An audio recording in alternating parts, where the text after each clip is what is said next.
वो करेंगे। तो भारतीय मृदा एवं जल संरक्षण संस्थान देहरादून में हिंदी चेतना मास के अंतर्गत राजभाषा के रूप में हिंदी का महत्व, इस विषय पर आयोजित इस राष्ट्रीय वेब संगोष्ठी में मैं आज के कार्यक्रम के इस संगोष्ठी के मुख्य अतिथि प्रोफेसर खेम सिंह डहरिया, कुलपति अटल बिहारी वाजपेयी हिंदी विश्वविद्यालय भोपाल मध्य प्रदेश, संगोष्ठी के बीज वक्ता प्रोफेसर गंगाधर वानोडे, क्षेत्रीय निदेशक केंद्रीय हिंदी संस्थान हैदराबाद, शिक्षा मंत्रालय भारत सरकार, संगोष्ठी के विशिष्ट वक्तागण प्रोफेसर राजेंद्र गौतम, दिल्ली विश्वविद्यालय, प्रोफेसर रजनी बाला, अध्यक्ष हिंदी विभाग जम्मू विश्वविद्यालय, एवं डॉक्टर प्रीति के, अध्यक्ष हिंदी विभाग कन्नूर विश्वविद्यालय केरल, तथा कार्यक्रम के आयोजक एवं भारतीय मृदा एवं जल संरक्षण संस्थान के निदेशक महोदय डॉक्टर एम मधु जी, और भारतीय कृषि अनुसंधान परिषद एवं संस्थान परिवार से जुड़े समस्त वैज्ञानिकों, अधिकारियों एवं कर्मचारी गण का मैं आशुतोष कुमार तिवारी, उप निदेशक राजभाषा, आप सभी का मैं इस संगोष्ठी में हार्दिक स्वागत करता हूं। देवियों और सज्जनों, जैसा कि हम सभी को ज्ञात है कि सितंबर का महीना हम सभी हिंदी प्रेमियों के लिए बहुत खास होता है। 14 सितंबर 1949 को संविधान सभा द्वारा हिंदी को संघ की राजभाषा के रूप में स्वीकृति के कारण इस दिन को बहुत ही महत्वपूर्ण माना जाता है, और इसके महत्व को रेखांकित करने के लिए केंद्र सरकार के लगभग प्रत्येक कार्यालय में हिंदी दिवस, हिंदी पखवाड़ा, हिंदी सप्ताह आदि मनाए जाते हैं। इसी क्रम में इस संस्थान में भी हिंदी चेतना मास का आयोजन किया गया है।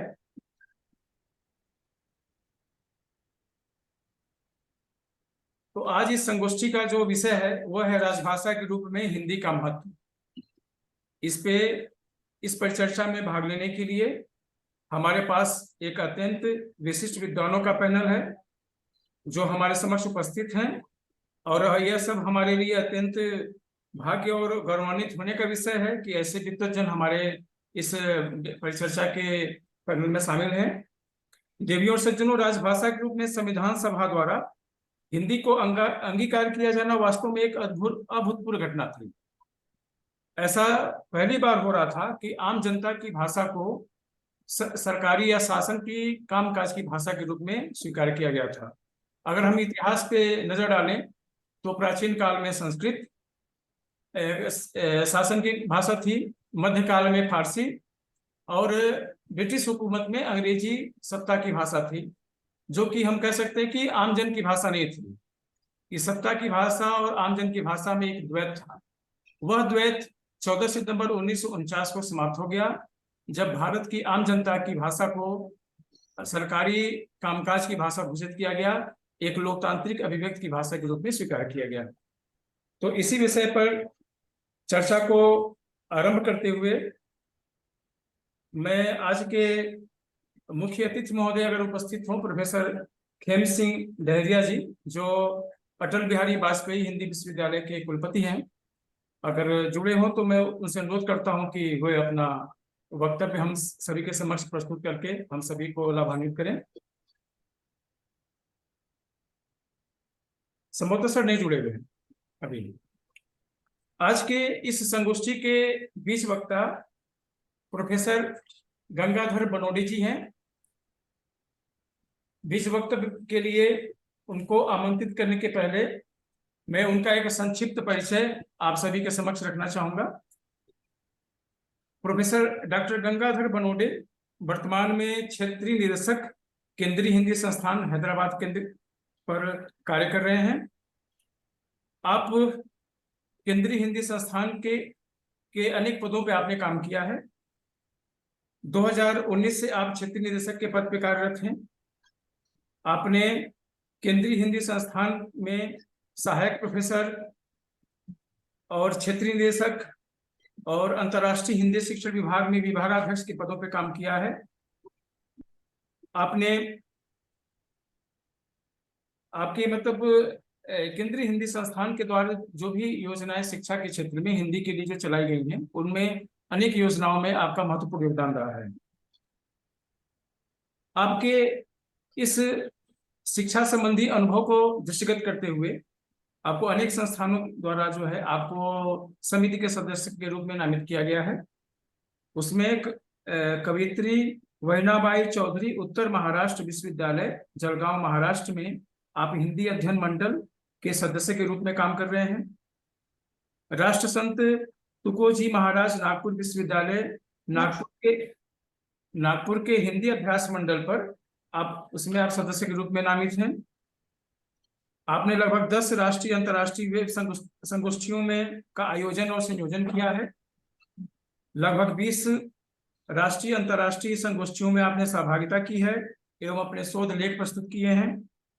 2 पुस्तकें आपकी प्रकाशित हैं। आप प्रवासी जगत के संपादक रह चुके हैं और वर्तमान में समन्वय एक काम हमको लगता है दक्षिण पत्रिका के ये आप संपादक हैं। आप linguistic society of India Pune के आजीवन सदस्य के रूप में आपको नामित किया गया है। भारतीय साहित्य परिषद प्रयागराज में भी आप आजीवन सदस्य के रूप में नामित किए गए हैं। ये हमारे अत्यंत भाग्य का विषय है कि आप जैसे विद्वतजन हमारे इस पैनल में शामिल हैं। मैं डॉक्टर गंगाधर बनोडे सर का हार्दिक अभिनंदन करता हूं और उनसे निवेदन करता हूं कि आप संगोष्ठी के विषय पर अपने विचार प्रकट करते हुए हम सभी को लाभान्वित करें। डॉक्टर गंगाधर बनोडे जी।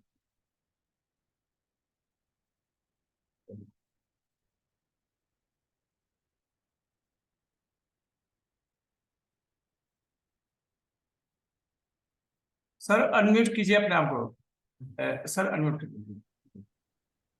नमस्कार। नमस्कार सर। सभी महानुभावों को नमस्कार। जैसे कि आज की संगोष्ठी का विषय निर्धारित किया गया है, राजभाषा के रूप में हिंदी का महत्व। आप सभी जानते हैं कि 14 सितंबर 1949 को हिंदी को राजभाषा के रूप में संविधान में स्थापित किया गया है और इसकी लिपि जो है देवनागरी निर्धारित की गई है और अंक जो है ये इनका अंतर्राष्ट्रीय मानक रूप बताया गया है और उसके अनुसार हम सभी राजभाषा को हिंदी को राजभाषा के रूप में कार्यालय में कार्य करते हैं।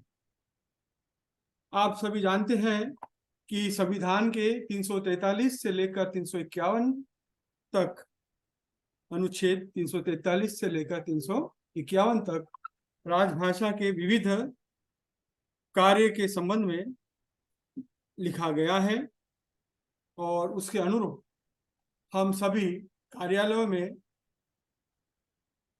राजभाषा का प्रयोग करते हैं। जैसे कि राजभाषा अधिनियम 1963, 68 और 72, इसमें भी कई प्रावधान दिए गए हैं और इसके अनुसार भारत में हिंदी की स्थिति और राज्यों में क, ख, ग इन 3 क्षेत्रों में बांटा गया है। तो जिसमें जहां पर हिंदी मातृभाषा है, बोलचाल की भाषा है, वहां पर उस हिंदी क्षेत्र को क वर्ग में रखा गया है। बाकी जहां पर हिंदी या वहां की अपनी भाषाएं चलती है, वहां महाराष्ट्र है, पंजाब है, इन्हें गुजरात है, इन्हें ख क्षेत्र में रखा गया है और बाकी अन्य प्रदेशों को ग क्षेत्र में रखा गया। आप सभी जानते हैं कि सरकारी कार्यालयों का जो पत्र व्यवहार है वो हिंदी के साथ साथ अंग्रेजी में करने का प्रावधान है क क्षेत्र के कार्यालयों में। यदि कोई पत्र हमारे पास हिंदी में आता है किसी भी कार्यालय से, तो उसका उत्तर भी हमें हिंदी में ही देना होता है, ना कि हिंदी में, अंग्रेजी में। यदि अंग्रेजी में पत्र आता है तो उसका जवाब हम अंग्रेजी के साथ साथ हिंदी में भी देते हैं और इस तरह का प्रावधान है। हिंदी प्रदेशों में तो हिंदी में ही आपको पत्राचार करना है और पत्रों के उत्तर भी देना है। ख क्षेत्र में भी आप हिंदी में पत्र व्यवहार कर सकते हैं, लेकिन ग क्षेत्र में ये दो, अंग्रेजी और हिंदी दोनों भाषाओं में देने का प्रावधान है और उस तरह से सभी कार्यालय कार्य कर रहे हैं। हम देखते हैं कि कहीं कहीं जगह जो है हमारे कर्मचारियों को हिंदी में काम करने की परेशानी आती है और फिर वे अंग्रेजी में कार्य करने पर अधिक बल देते हैं, परंतु आज ऐसा नहीं है। आज इस क्षेत्र में अधिक हिंदी में कार्य करने के लिए प्रोत्साहित किया जा रहा है। आप देखते हैं कि हिंदी शिक्षण योजना ये कार्यालय के सदस्यों को, कार्मिकों को प्रशिक्षण देने के लिए कार्य करती है और वहां पर कई सारे प्रकार के पाठ्यक्रम भी चलाए जाते हैं, जैसे प्रज्ञा, प्रवीण और प्रबोध। ये परीक्षाएं भी हमारे कर्मचारियों के लिए आयोजित की जाती हैं। कंप्यूटर का प्रशिक्षण, पहले टाइपराइटिंग का प्रशिक्षण हिंदी में दिया जाता था, अभी कंप्यूटर में दिया जा रहा है। और उसके लिए सरकार ने प्रावधान भी किया है कि जो कर्मचारी इन परीक्षाओं को पास करेंगे उनको प्रोत्साहन राशि भी दी जाती है। तो इस तरह से भारत सरकार ने प्रावधान किया है और हमारे कर्मचारियों को का मनोबल बढ़ाने के लिए इस तरह से प्रावधान करके उन्हें हिंदी में बोलने की, हिंदी में कार्य करने की प्रेरणा देने के संबंध में बात हम लोग करते हैं। तो मैं समझता हूँ कि अधिकतर समस्या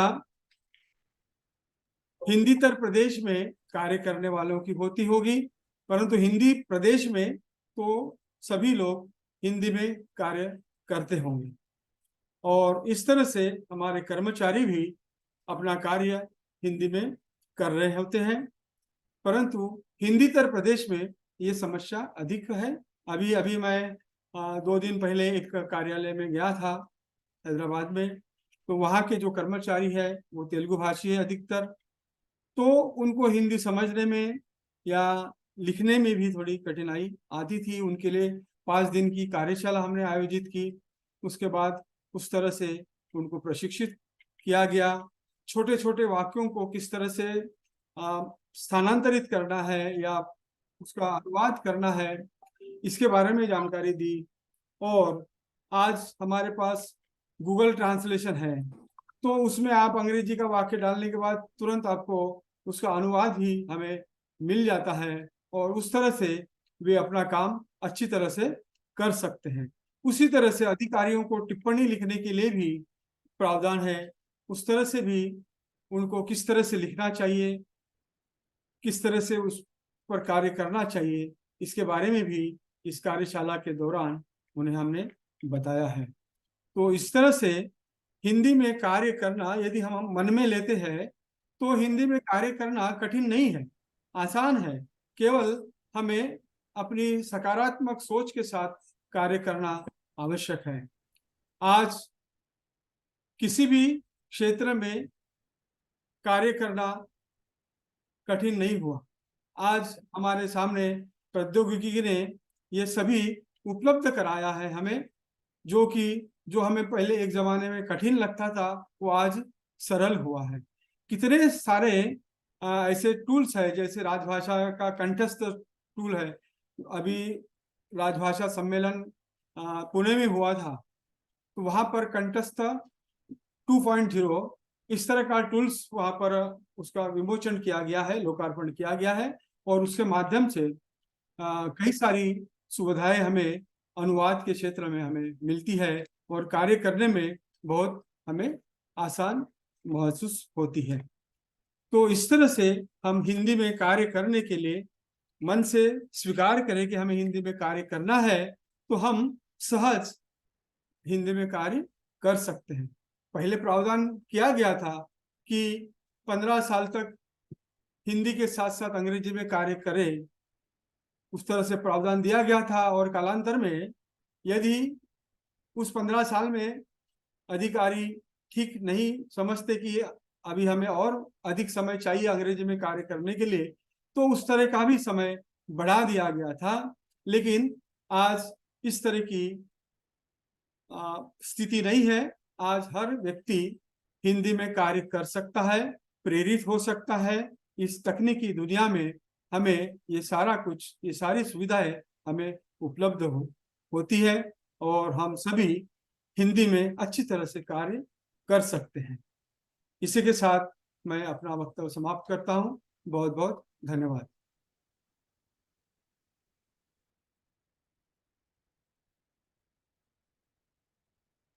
सर आपका आपका माइक म्यूट है। हाँ सर, आपका बहुत बहुत धन्यवाद सर, आपके इस मार्गदर्शी वक्तव्य के लिए। और आप चूंकि एक हिंदीतर क्षेत्र में काम कर रहे हैं सर, तो आपका अनुभव हम सभी के लिए बहुत ही काम का है। कम से कम ऐसे सरकारी दफ्तरों के लिए, ऐसे सरकारी कर्मचारियों के लिए जो हिंदी क्षेत्र में है और जिनको हिंदी में काम करना चाहिए। बहुत बहुत धन्यवाद सर आपके वक्तव्य के लिए जी और आपकी जानकारी के लिए। अब मैं आज के कार्यक्रम के विशिष्ट वक्ता भी सर, ये प्रोफेसर खेम सिंह डहरिया सर नहीं जुड़े हैं सर ना?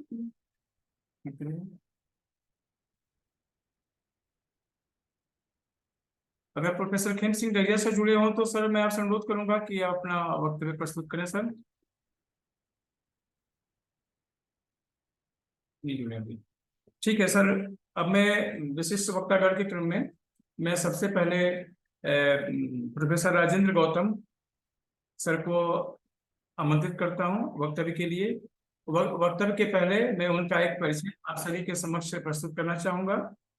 प्रोफेसर राजेंद्र गौतम के बारे में मैं अपने अनुभव से बताता हूं। दिल्ली में जो भी हिंदी साहित्य का विद्यार्थी है या जो लोग हिंदी के संस्थानों में काम करते हैं, वो सभी गौतम सर को जानते हैं कि ये इतने बड़े विद्वान और इतने अनुभवी व्यक्ति हैं।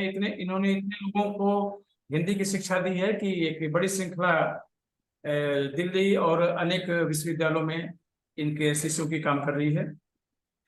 डॉक्टर राजेंद्र गौतम, प्रोफेसर राजेंद्र गौतम की विशेषज्ञता काव्य शास्त्र, आधुनिक साहित्य, लोक साहित्य, राजभाषा अनुवाद के क्षेत्रों में मुख्यतः रही है। राजभाषा अनुवाद और तकनीकी शब्दावली के क्षेत्र में आपके जो विशेष कार्य हैं वो इस प्रकार हैं। वैज्ञानिक तथा तकनीकी शब्दावली आयोग की कई समितियों में आपने सलाहकार एवं विषय विशेषज्ञ के रूप में अपनी भूमिका निभाई है। आयोग तथा भारत सरकार के अन्य प्रतिष्ठानों की राजभाषा एवं अनुवाद विषयक लगभग 100 संगोष्ठियों और कार्यशालाओं में आपने विषय विशेषज्ञ के रूप में अपने शोध पत्र प्रस्तुत किए हैं एवं लेख प्रकाशित आपके हुए हैं। 1000 से अधिक पृष्ठों की तकनीकी सामग्री का हिंदी, अंग्रेजी और पंजाबी भाषाओं में पारस्परिक अनुवाद कार्य आपने किया है। दिल्ली विश्वविद्यालय और इंदिरा गांधी मुक्त विश्वविद्यालय में अनुवाद पाठ्यक्रम का अध्यापन कार्य आपके द्वारा किया गया। अंतर्राष्ट्रीय स्तर पे अनेक शैक्षणिक गतिविधियों में भी आप सक्रिय रहे हैं। महात्मा गांधी संस्थान मॉरिशस में शोध एवं अध्यापन कार्य आपने वर्ष 2003-04 के दौरान किया। विश्व हिंदी सचिवालय मॉरिशस के उद्घाटन समारोह में भी आप मुख्य अतिथि के रूप में उपस्थित थे। पाकिस्तान अकादमी ऑफ लेटर्स इस्लामाबाद द्वारा लोकतंत्र और साहित्य विषय पर आयोजित अंतर्राष्ट्रीय सम्मेलन में भी आपने पूर्ण सत्र की अध्यक्षता की और अपने व्याख्यान प्रस्तुत किए। आपके इन्हीं कार्यों को देखते हुए आपको हरियाणा गौरव पुरस्कार, हम हर्षा सर्वश्रेष्ठ पुस्तक पुरस्कार, लोकनायक जयप्रकाश नारायण पुरस्कार, हरियाणा भाषा विभाग निबंध पुरस्कार, हंस कविता सम्मान, आचार्य हजारी प्रसाद द्विवेदी निबंध पुरस्कार जैसे पुरस्कारों से आपको सम्मानित किया गया है। आपकी कविताओं के बारे में आपके कम से कम 7 कविता संग्रह, 4 आलोचनात्मक पुस्तकें और हिंदी और अंग्रेजी में लगभग 500 से अधिक शोध पत्र, लेख और कविताएं प्रकाशित हो चुकी हैं। आपकी इन्हीं अनुभव को देखते हुए आपको भारत सरकार एवं राज्य सरकार के अनेक संस्थानों में, समितियों में आपको सदस्य के रूप में नामित किया गया है। बिरला फाउंडेशन की प्रतिष्ठित व्यास सम्मान की 4 सदस्यीय प्रवर चयन समिति के आप सदस्य हैं। IMRA के शताब्दी इतिहास लेखन की अखिल भारतीय सलाहकार समिति के आप सदस्य हैं। हिंदी अकादमी दिल्ली और भारतीय ज्ञानपीठ की प्रकाशन अनुदान समिति के आप सदस्य हैं। बस छोड़े वो सबको तो छोड़िए। सर का विवरण इतना अधिक है, सर का अनुभव इतना अधिक है कि अगर मैं बताना शुरू करूँ, अगर मैं पढ़ना शुरू करूँ तो समय सर ने खुद मना कर दिया। तो मैं सर से अनुरोध करता हूँ, से निवेदन करता हूँ कि आज के विषय पर और उस विषय से जुड़े सर की जितने भी अनुभव है या जिन अनुभवों का हमें आवश्यकता है, हमें सरकारी कर्मचारियों को आवश्यकता है, जो चीजें हमें करनी चाहिए अपने व्यक्तिगत स्तर पे एक सरकारी कर्मचारी के नाते, उन सभी विषयों को भी रेखांकित करने का मैं अनुरोध करना चाहूंगा। तो सर से मैं अनुरोध करता हूँ कि अपना वो वक्तव्य हम सबके समक्ष प्रस्तुत करें। धन्यवाद आशुतोष जी। और संयोग से अध्यक्ष महोदय टेरिया जी संभवतः उपस्थित नहीं हो पाए हैं, हाँ सर। और साथ ही निदेशक महोदय भी शायद उपस्थित नहीं हो पाए हैं, लेकिन हम उनको परोक्ष रूप में उपस्थित ही मानते हैं। मैं निदेशक सर हैं उनको सर, भी ये संबोधित हमारे करता हूं। जी और निदेशक हैं साथ सर। ही प्रोफेसर मेरी आवाज आ रही है? हाँ सर। प्रोफेसर गंगाधर वानेडोरे जी और प्रोफेसर रजनी बालाजी, डॉक्टर प्रीति जी और सभी सहभागी सदस्य, जिसमें तकनीकी क्षेत्र से जुड़े हुए वैज्ञानिक और प्रशासन से जुड़े हुए हमारे साथी होंगे, ऐसा मैं मानकर चलता हूं। सबसे पहले तो मैं निदेशक महोदय का और संयोजक आशुतोष जी का आभार व्यक्त करता हूं कि उन्होंने इस कार्यक्रम के माध्यम से मुझे आप सबसे जुड़ने का अवसर दिया, क्योंकि ये जो अकादमिक जुड़ाव है ये अपने आप में बहुत उल्लेखनीय रहता है। मेरी जीवन की तो आधी शताब्दी विश्वविद्यालय कक्षाओं में बीती है, और वो साक्षात अनुभव जो था वो अधिक रोमांचक था, ये तो हम मान सकते हैं। लेकिन पिछले कई वर्षों से ये जो दूरस्थ यांत्रिक माध्यम है जिससे हम आज जुड़े हुए हैं, और इस तरह से निरंतर अक्सर हमें जुड़ना हमारा हो रहा है, तो वह भी ज्ञान के प्रसार में बहुत सहयोगी है। इसलिए आप सबसे इस माध्यम से जुड़कर भी मुझे बहुत प्रसन्नता का अनुभव हो रहा है। वैसे व्यक्तिगत रूप से ये मेरा सौभाग्य रहा कि इलेक्ट्रॉनिक माध्यम से अध्यापन और प्रशिक्षण मैंने 2007 में तभी आरंभ कर दिया था जब हम लोगों ने दिल्ली विश्वविद्यालय में जीवन पर्यंत शिक्षण संस्थान, मैं थोड़ा स्पष्ट करना चाहूंगा इस बात को कि दिल्ली विश्वविद्यालय में 2007 में एक संस्थान स्थापित किया गया, लाइफ लॉन्ग लर्निंग इंस्टीट्यूट, और उससे हम 3 लोग विशेष रूप से जुड़े थे, प्रोफेसर सुधीश पचौरी जी, अशोक चक्रवर्ती जी और मैं। और हमारा काम था, क्योंकि आप जानते होंगे कि 2007-8 में कंप्यूटर और इस तरह के माध्यमों से हिंदी का आदमी लगभग जुड़ा हुआ नहीं था, तो उस स्थिति में हमने ई कंटेंट के निर्माण के माध्यम से सबसे पहले अध्यापकों को इस माध्यम से जोड़ा, और इसी प्रक्रिया में राजभाषा और अनुवाद आदि की कार्यशालाओं में भी मैं तकनीकी जो स्थितियां हैं इनका प्रयोग करना मुझे सुविधाजनक लगता रहा है। अब ये प्रसन्नता की बात है, और हमारे बीच भाषण के दौरान उस बात का जिक्र भी आया कि आज जो हमारा जो आर्टिफिशियल इंटेलिजेंस है और कंठस्थ जैसे जो नए टूल विकसित हुए हैं, जिनका शासकीय अनुवाद में और राजभाषा के प्रयोग में बहुत महत्वपूर्ण जिनकी भूमिका हो सकती है, वो आज उपलब्ध है। हम सबको आशा है कि ये जो नया परिवर्तन, तकनीकी परिवर्तन हो रहा है, जिसमें बहुत सारे अच्छा आप सब जानते ही होंगे कि सीडेक पुणे में हिंदी राजभाषा पर बहुत कार्य हो रहा है और नित्य नए टूल्स विकसित किए जा रहे हैं। तो ये जो नया परिवर्तन है राजभाषा के क्षेत्र में, ये क्रांति लाएगा, ये एक सुखद स्थिति। शुरू में आशुतोष जी जिक्र कर रहे थे, इतिहास में जा रहे थे, तो वो बहुत महत्वपूर्ण बिंदु था वह कि 1947 से पहले हिंदी को राजभाषा बनाने की बात हम शायद सोच भी नहीं रहे थे, देख भी नहीं रहे थे। असल में राजभाषा हिंदी शब्दबंध स्वतंत्रता प्राप्ति के साथ ही तो हमारे सामने आता है। इससे पहले राजभाषा जैसा शब्द हमारे सामने नहीं था। देखिए, वैसे भी सामान्यतः जब हम भाषा शब्द का उच्चारण करते हैं तो हमारे मन में क्या भाव पैदा होता है, क्योंकि हम ये मानते हैं कि भाषा किसी व्यक्ति की होती है, स्थान की होती है, देश या क्षेत्र की होती है। लेकिन राजभाषा शब्द से तो वो बिंब नहीं उभर रहा है। ये यहीं से हमारा आज का विषय एक तरह से आरंभ होता है। हमें इसी दिशा में सोचना है, उसका महत्व की जो बात आपने विषय के रूप में रखी है, यहीं से हमारी समझ में आनी चाहिए। वास्तव में मेरा मानना ये है कि भाषा जिस प्रकार क्षेत्रों, देशों और व्यक्तियों की होती है, उसी प्रकार विषयों की होती है। मेरा ख्याल आप मानेंगे कि फिजिक्स में वैसी ही अंग्रेजी नहीं लिखी जाती, जैसी अंग्रेजी ज्योग्राफी में लिखी जाती है, भूगोल में लिखी जाती है। गणित में जिस तरह की भाषा का प्रयोग होता है, मनोविज्ञान में उसी भाषा का प्रयोग नहीं होता। इसका अर्थ है कि भाषा के स्वरूप को प्रयोग क्षेत्र बदल देता है। तो प्रयोग क्षेत्र राजभाषा का क्या है, यही हमें समझना है और उसी से उसका महत्व हमारे समझ में आएगा। तो उसकी जो पारिभाषिक स्थिति है राजभाषा की, वो हमारे सामने स्पष्ट हो जाती है, तो स्थितियां साफ हो जाएंगी। यहाँ मैं एक और शब्द से आपको परिचित कराना चाहता हूँ और वो बहुत महत्वपूर्ण है। वह शब्द है भाषा नियोजन। क्या है भाषा नियोजन? असल में जब किसी राष्ट्र में भाषा नियोजन की आवश्यकता तब पड़ती है जब कुछ खास तरह के बड़े परिवर्तन होते हैं। उदाहरण के लिए परतंत्र हो जाना किसी राष्ट्र का या प्रतंत्रता का समाप्त हो जाना, उपनिवेशीकरण हो जाना या उपनिवेश से मुक्ति हो जाना, देश की बड़ी आबादी का स्थानांतरण हो जाना या देश में बड़ी आबादी का आ जाना, इस तरह के जो बड़े-बड़े महत्वपूर्ण परिवर्तन होते हैं, तब उसका प्रभाव भाषाओं पर पड़ता है और शासकीय भाषाओं पर पड़ता है, राजकाज की भाषा पर पड़ता है और तब जरूरत होती है भाषा नियोजन की। तो हम जानते हैं कि 1947 में जिसका परिणाम स्वरूप 1949 का जिक्र कर रहे थे आशुतोष जी, तो हम जानते हैं कि 1947 वह वर्ष था जब दो बड़े परिवर्तन हुए, देश स्वतंत्र हुआ और उपनिवेशवाद का समापन हुआ।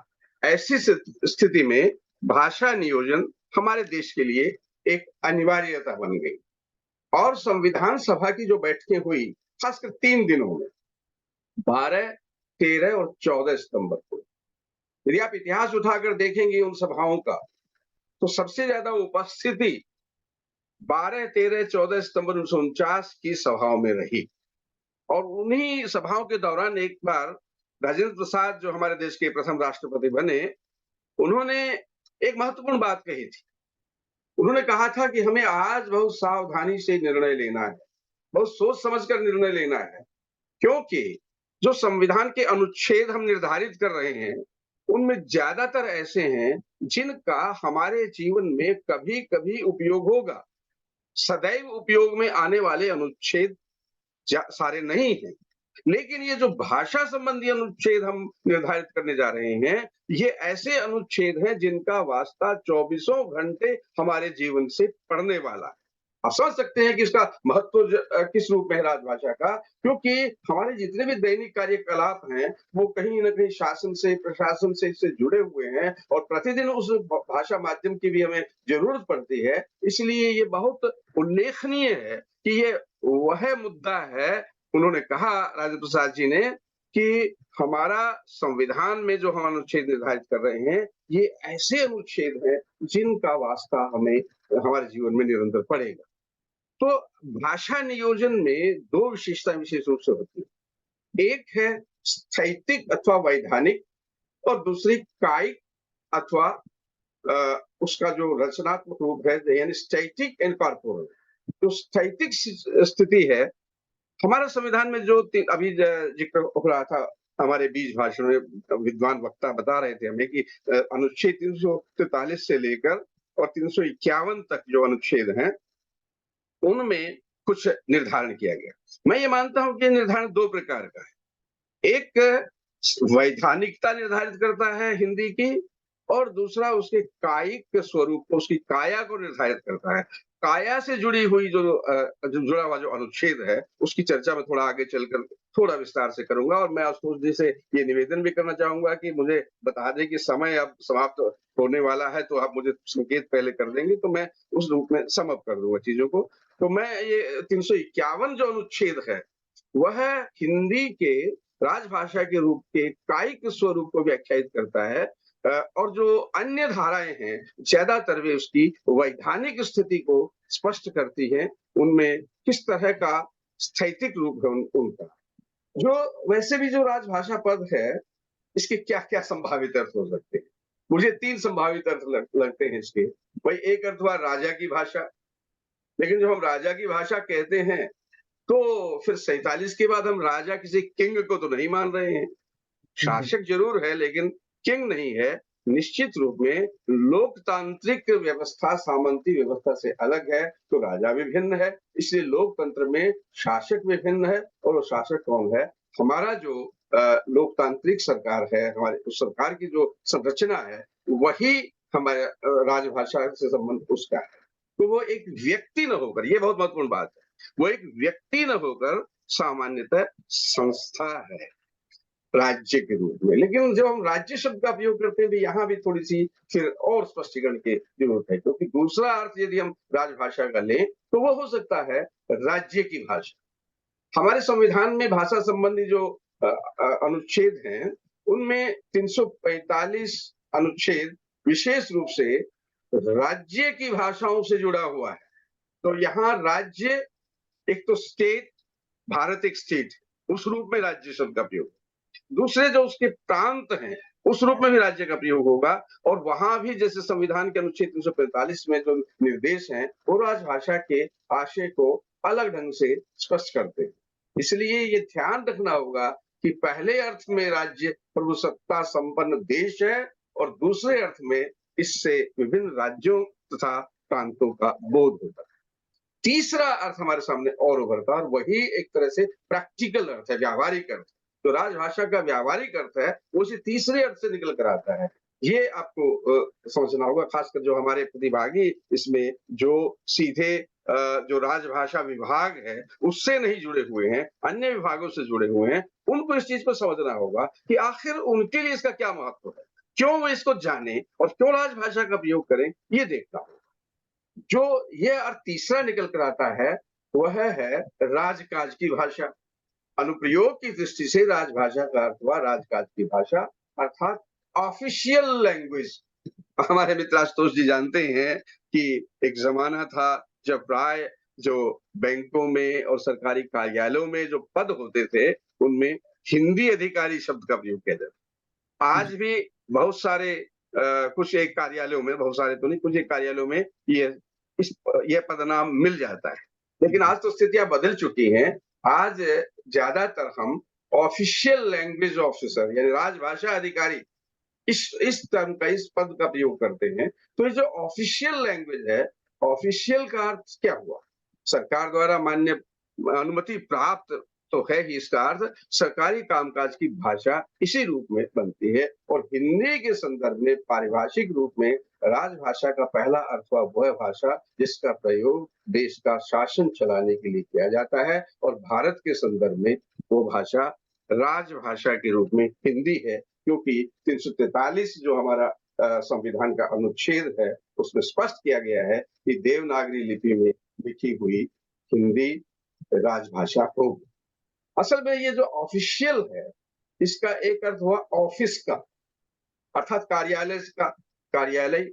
असल में सरकार और कार्यालय सहवर्ती है। मेरे सारे साथी जो प्रतिभागी हैं इसमें, और आप जो आशुतोष जी जो कार्यशालाएं कराते होंगे उनमें भी आप लोग जाते होंगे, जो हिंदी संबंधी जो कार्यशालाएं आप उनमें जो जाते हैं उसमें आपको इस बात को समझना होगा कि सरकार और कार्यालय सहवर्ती है, वो साथ साथ एग्जिस्ट करते हैं, साथ साथ उनका अस्तित्व होता है।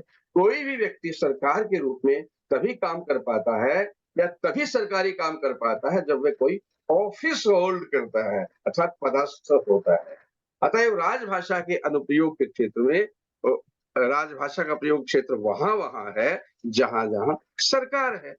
और सरकार कहाँ है आप सब जानते हैं, मुझे बहुत विस्तार से इसे बताने की जरूरत नहीं है। सरकार वहां है जहां जहां विधायिका है, सरकार वहां है जहां जहां कार्यपालिका है, सरकार वहां है जहां न्यायपालिका है। और इसका अर्थ यह हुआ कि राजभाषा के भी यही तीनों क्षेत्र हैं, इसके सारे जो विस्तृत जो शाखा प्रशाखाएं हैं उनमें मैं समझता हूँ जाने की जरूरत नहीं है। तो जितने भी सरकार के चाहे वो मंत्रालय हैं, विभाग हैं या केंद्रीय सरकार द्वारा नियुक्त आयोग हैं, समितियां हैं, अधिकरण हैं, वो सभी सरकारी कार्यालय के अंतर्गत आएंगे और वहां सब राजभाषा का प्रयोग अनिवार्यतः होगा। वो ऑब्लिगेटरी है, अनिवार्य है। केंद्रीय सरकार के स्वामित्व में या नियंत्रण में के अधीन किसी भी निगम या कंपनी के भी कार्यालय हो तो ही इसका रूप आपको देखने को मिलेगा।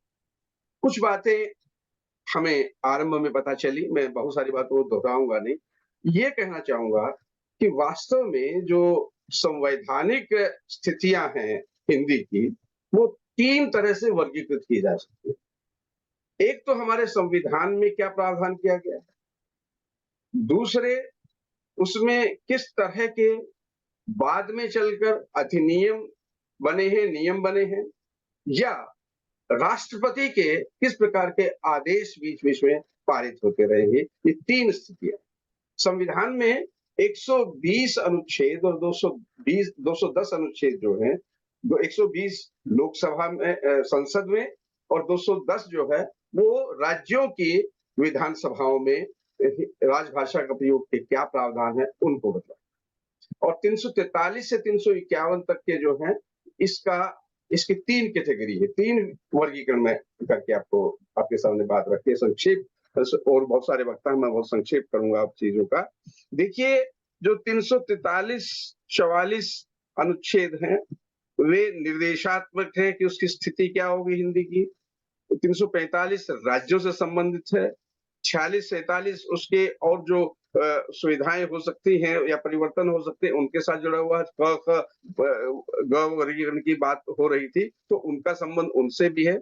48 और 49-50 न्याय के क्षेत्र में 348, 49 और 50 जो है वे जो हमारा न्यायपालिका है उसमें उसका प्रयोग कैसे होना चाहिए। और 351 जो है, ये 351 जिसका मैंने कहा था कि उसका जिक्र बहुत जरूरी है, वो मैं पढ़कर आपके सामने रख देता हूं, क्योंकि वह उसके महत्व को यदि आप समझ लेंगे तो आप रोजमर्रा जो दफ्तरों में काम करते हैं उसको आसानी से समझ सके। अनुच्छेद 351 हिंदी भाषा के विकास के लिए निर्देश ये देता है कि संघ का ये कर्तव्य होगा। जब कर्तव्य संघ का है हिंदी के बारे में तो आप जो संघ के अंतर्गत कार्य कर रहे हैं, सरकार के अंतर्गत कार्य कर रहे हैं, तो आपका भी दायित्व ये उतना ही हो जाता है। इसलिए ये महत्वपूर्ण हो जाता है। संघ का ये कर्तव्य होगा कि वह हिंदी भाषा का प्रसार बढ़ाए। हिंदी भाषा का प्रसार बढ़ाए, ये संघ का दायित्व होगा। उसका विकास करे, जिससे वह भारत की किस तरह से विकास करे, ये आगे बहुत महत्वपूर्ण बात आ रही है, जिससे वह भारत की सामासिक संस्कृति के सभी तत्वों की अभिव्यक्ति का माध्यम बन सके। सामासिक संस्कृति, कंपोजिट कल्चर। भारत विविधताओं का देश है, अनेक भाषाएं यहाँ बोली जाती हैं, अनेक तरह के खान पान हैं, अनेक तरह के धर्म हैं, अनेक तरह की बोलियां हैं, अनेक तरह की जातियां हैं। तो सबके प्रति समान दृष्टि रखते हुए सबका एक सामासिक संस्कृति की रक्षा करना, देखिए कितना महत्वपूर्ण दायित्व हिंदी पर राजभाषा के रूप में दिया जा रहा है। ये आपके समझने की बात है कि सामासिक संस्कृति के सभी तत्वों की अभिव्यक्ति का माध्यम बन सके।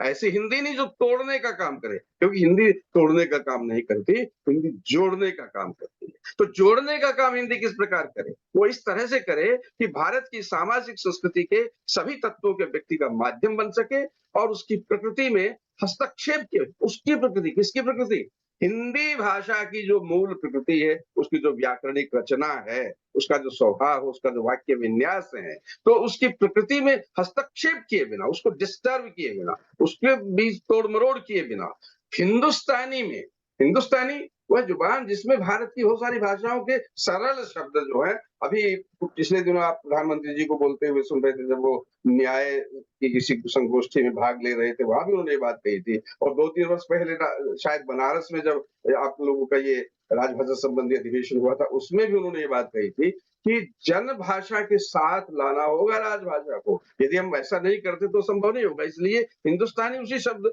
को व्यक्त करता है कि उसकी मूल प्रकृति में हस्तक्षेप किए बिना हिंदुस्तानी में और 8वीं अनुसूची में विनिर्दिष्ट भारत की अन्य भाषाओं में प्रयुक्त भारत की अन्य भाषाओं में, देखिए ये एक बहुत महत्वपूर्ण मुद्दा फिर आ जाता। अभी जब मेरे परिचय की बात हो रही थी तो वैज्ञानिक और तकनीकी शब्दावली का आयोग का जिक्र हुआ। ये आयोग जो है, इसका जो उद्देश्य वाक्य है, कभी आप लोग जरूर उनसे कार्यशाला आदि में कभी जुड़े होंगे इस आयोग से, तो उसका उद्देश्य वाक्य क्या है? उसका उद्देश्य वाक्य है भारतीय भाषाओं में ज्ञान विज्ञान। ज्ञान विज्ञान हिंदी जो है, ये कविता कहानी ये लेखन ये तो होगा ही, वो तो जो बोलेंगे वो कविता लिखने वाले कविता लिखेंगे, कहानी लिखने वाले कहानी लिखेंगे, वो एक अलग मुद्दा है। महत्वपूर्ण वो नहीं है। महत्वपूर्ण ये है कि जो ज्ञान विज्ञान है उसका विकास जरूर होना चाहिए। एक दोहा भारतेंदु हरिश्चंद्र का जब भी भाषा की बात आती है, और मेरा ख्याल है कि इस महीने में वो लाखों लोगों ने दोहराया होगा वो दोहा। वो दोहा कौन सा है कि निज भाषा उन्नति है सब उन्नति को मूल, और निज भाषा प्रगति बिना ऐसा कुछ है कि मिटे नहीं को सूल, ऐसा कुछ करके। लेकिन दुख की बात ये है कि हम भारतेंदु की एक लंबी कविता के इन आरंभिक 2 पंक्तियों पर ही अटक जाते हैं। यदि हम गौर करके देखें और पूरी कविता को पढ़ें तो पूरी कविता इस बात को व्याख्यायित करती है कि ज्ञान विज्ञान की भाषा हिंदी को बनाना होगा। जब तक ज्ञान विज्ञान की भाषा हिंदी नहीं बनेगी तब तक कोई लाभ नहीं होगा। कविता कहानी मात्र लिख देने से हिंदी का विकास होने वाला नहीं है। इसलिए कहा गया इस अनुच्छेद 351 में कि संघ का यह कर्तव्य होगा कि वह हिंदी भाषा का प्रसार बढ़ाए, उसका विकास करे, जिससे वह भारत की सामाजिक संस्कृति के सभी तत्वों की व्यक्ति का माध्यम बन सके और उसकी प्रकृति में हस्तक्षेप किए बिना हिंदुस्तानी में और 8वीं अनुसूची में भी निर्दिष्ट बात। अब देखिए 14 भाषाएं 8वीं अनुसूची में पहले थी, फिर मांग बढ़ती रही। मैंने बताया कि देश तो विविधताओं का देश है और अनेक बोलियां भी भाषा के स्तर तक धीरे धीरे उठती जा रही हैं। तो आज के दिन 22 भाषाएं हिंदुस्तान की ऐसी हैं जिनको 8वीं अनुसूची में शामिल किया गया। और ये भी शायद आपको मालूम होगा कि ये 22 भाषाएं राष्ट्र भाषाएं कहलाती हैं, जिनमें से हिंदी भी एक है। 8वीं अनुसूची में जो भाषाएं दर्ज हैं उनको राष्ट्र भाषाएं कहते हैं, जो राज्यों के लिए विशेष रूप से निर्दिष्ट हैं। तो 8वीं अनुसूची में निर्दिष्ट भारत की अन्य भाषाओं में प्रयुक्त रूप, शैली और पदों को आत्मसात करते हैं। उन भारतीय भाषाओं की शैली का, स्टाइल का, रूप, उनके जो शब्द रूप है उनका, और जो पद हैं, फ्रेजेस हैं, उनको आत्मसात करते हुए, और जहां आवश्यक या वांछनीय हो, ये देखिए, जहां जरूरत हो और वांछनीय हो, वहां उसके शब्द भंडार के लिए मुख्यतः संस्कृत से। आप लोगों की आपत्ति ज्यादा ये रहती है कि भाई ये संस्कृत के शब्द क्यों ले लिए जाते हैं, ये तो बहुत कठिन है। लेकिन मित्रों मुझे बताइए कि जो ग्रीक और लैटिन के शब्द आप विज्ञान पढ़ते समय रटते हैं, वो क्या संस्कृत शब्दों से किसी तरह से आसान है? जब आप ऑप्थेमोलॉजी बोलते हैं तो किसी आम पढ़े हुए लिखे आदमी से पूछ कर देखिए, वो तो ऑप्थेमोलॉजी का अर्थ नहीं जानता, वह तो नेत्र विज्ञान कह देंगे तो समझ में आ जाएगा। संस्कृत में यदि नेत्र विज्ञान कह दिया गया तो कठिन कहां से होगा? हिटमोलॉजी, कितने पढ़े लिखे लोग, अंग्रेजी जानने वाले भी, अंग्रेजी में एमए कर लिया, उससे फर्क नहीं पड़ता जब तक आप टेक्निकल शब्दावली नहीं जानते। तो हिटमोलॉजी को कितने लोग जानते हैं? लेकिन रुधिर विज्ञान, रुधिर तो हमारे बोलचाल में भी हम खून के लिए इसका प्रयोग होते देखते हैं। जो ही आप रुधिर विज्ञान शब्द को बोलते हैं तो आपको पता चल जाता है अरे बात किसकी हो रही है। इसलिए रुधिर विज्ञान हमारे लिए कठिन नहीं है। तो मेरा कहने का तात्पर्य है कि संस्कृत से जो शब्द लिए जाते हैं वो कठिन या सरल नहीं है, परिचित या अपरिचित होते हैं। जो शब्द आपके लिए परिचित हैं वो आसान है, जो शब्द आपके लिए अपरिचित है वो कठिन है। ये एक बहुत महत्वपूर्ण भाषा संबंधी फॉर्मूला है, एक सूत्र है। तो जो संस्कृत के मूल से लिए गए शब्द, एक बात, एक और चीज देखिए, आशुतोष जी दिन रात जब आपके इस कार्यालय से जुड़े हुए काम करते हैं तो उनके सामने जो चुनौतियां आती हैं, जो कठिनाइयां आती हैं, वो ये होती है कि एक शब्द से जुड़े हुए दूसरे उसके पर्यायवाची या विपरीत या उसके संरचना में और बनने वाले शब्दों की जरूरत उन्हें बार बार पड़ती है। कुछ भाषाएं ऐसी होती हैं जो अपने मूल में जेनरिक होती है, यानी उनमें जनन की शक्ति होती है, शब्दों की जनन की शक्ति होती है। सभी भाषाओं में ये नहीं होती। उदाहरण के लिए मान लो आप लॉ को उर्दू में अनुवाद कर दिया आपने कानून। अब उससे आप कानून एक शब्द हो गया, दूसरा कानून के अनुसार या कानूनन न और लगा देंगे उसमें प्रत्यय, तो कानूनन अर्थात अकॉर्डिंग टू लॉ, ऐसा उसका अर्थ हो गया। दो चार और शब्द बनाने की कोशिश कीजिए लॉ से, नहीं बना पाए। लेकिन यदि आप विधि शब्द लेते हैं संस्कृत, उससे आप कितने शब्द बना सकते हैं? विधि, वैधानिक, संवैधानिक, संविधान, विधायिका, वैध, यानी आप बीसियों शब्द बनाते चले जा सकते हैं, क्योंकि संस्कृत में एक जेनरिक पावर है, शब्दों की प्रजनन की क्षमता है। ये जो चर धातु है, उसे एक चर धातु से आप जानते होंगे कि प्रचार, संचार, दुराचार, अनाचार आदि कितने ही समाचार, कितने ही शब्द बनते हैं।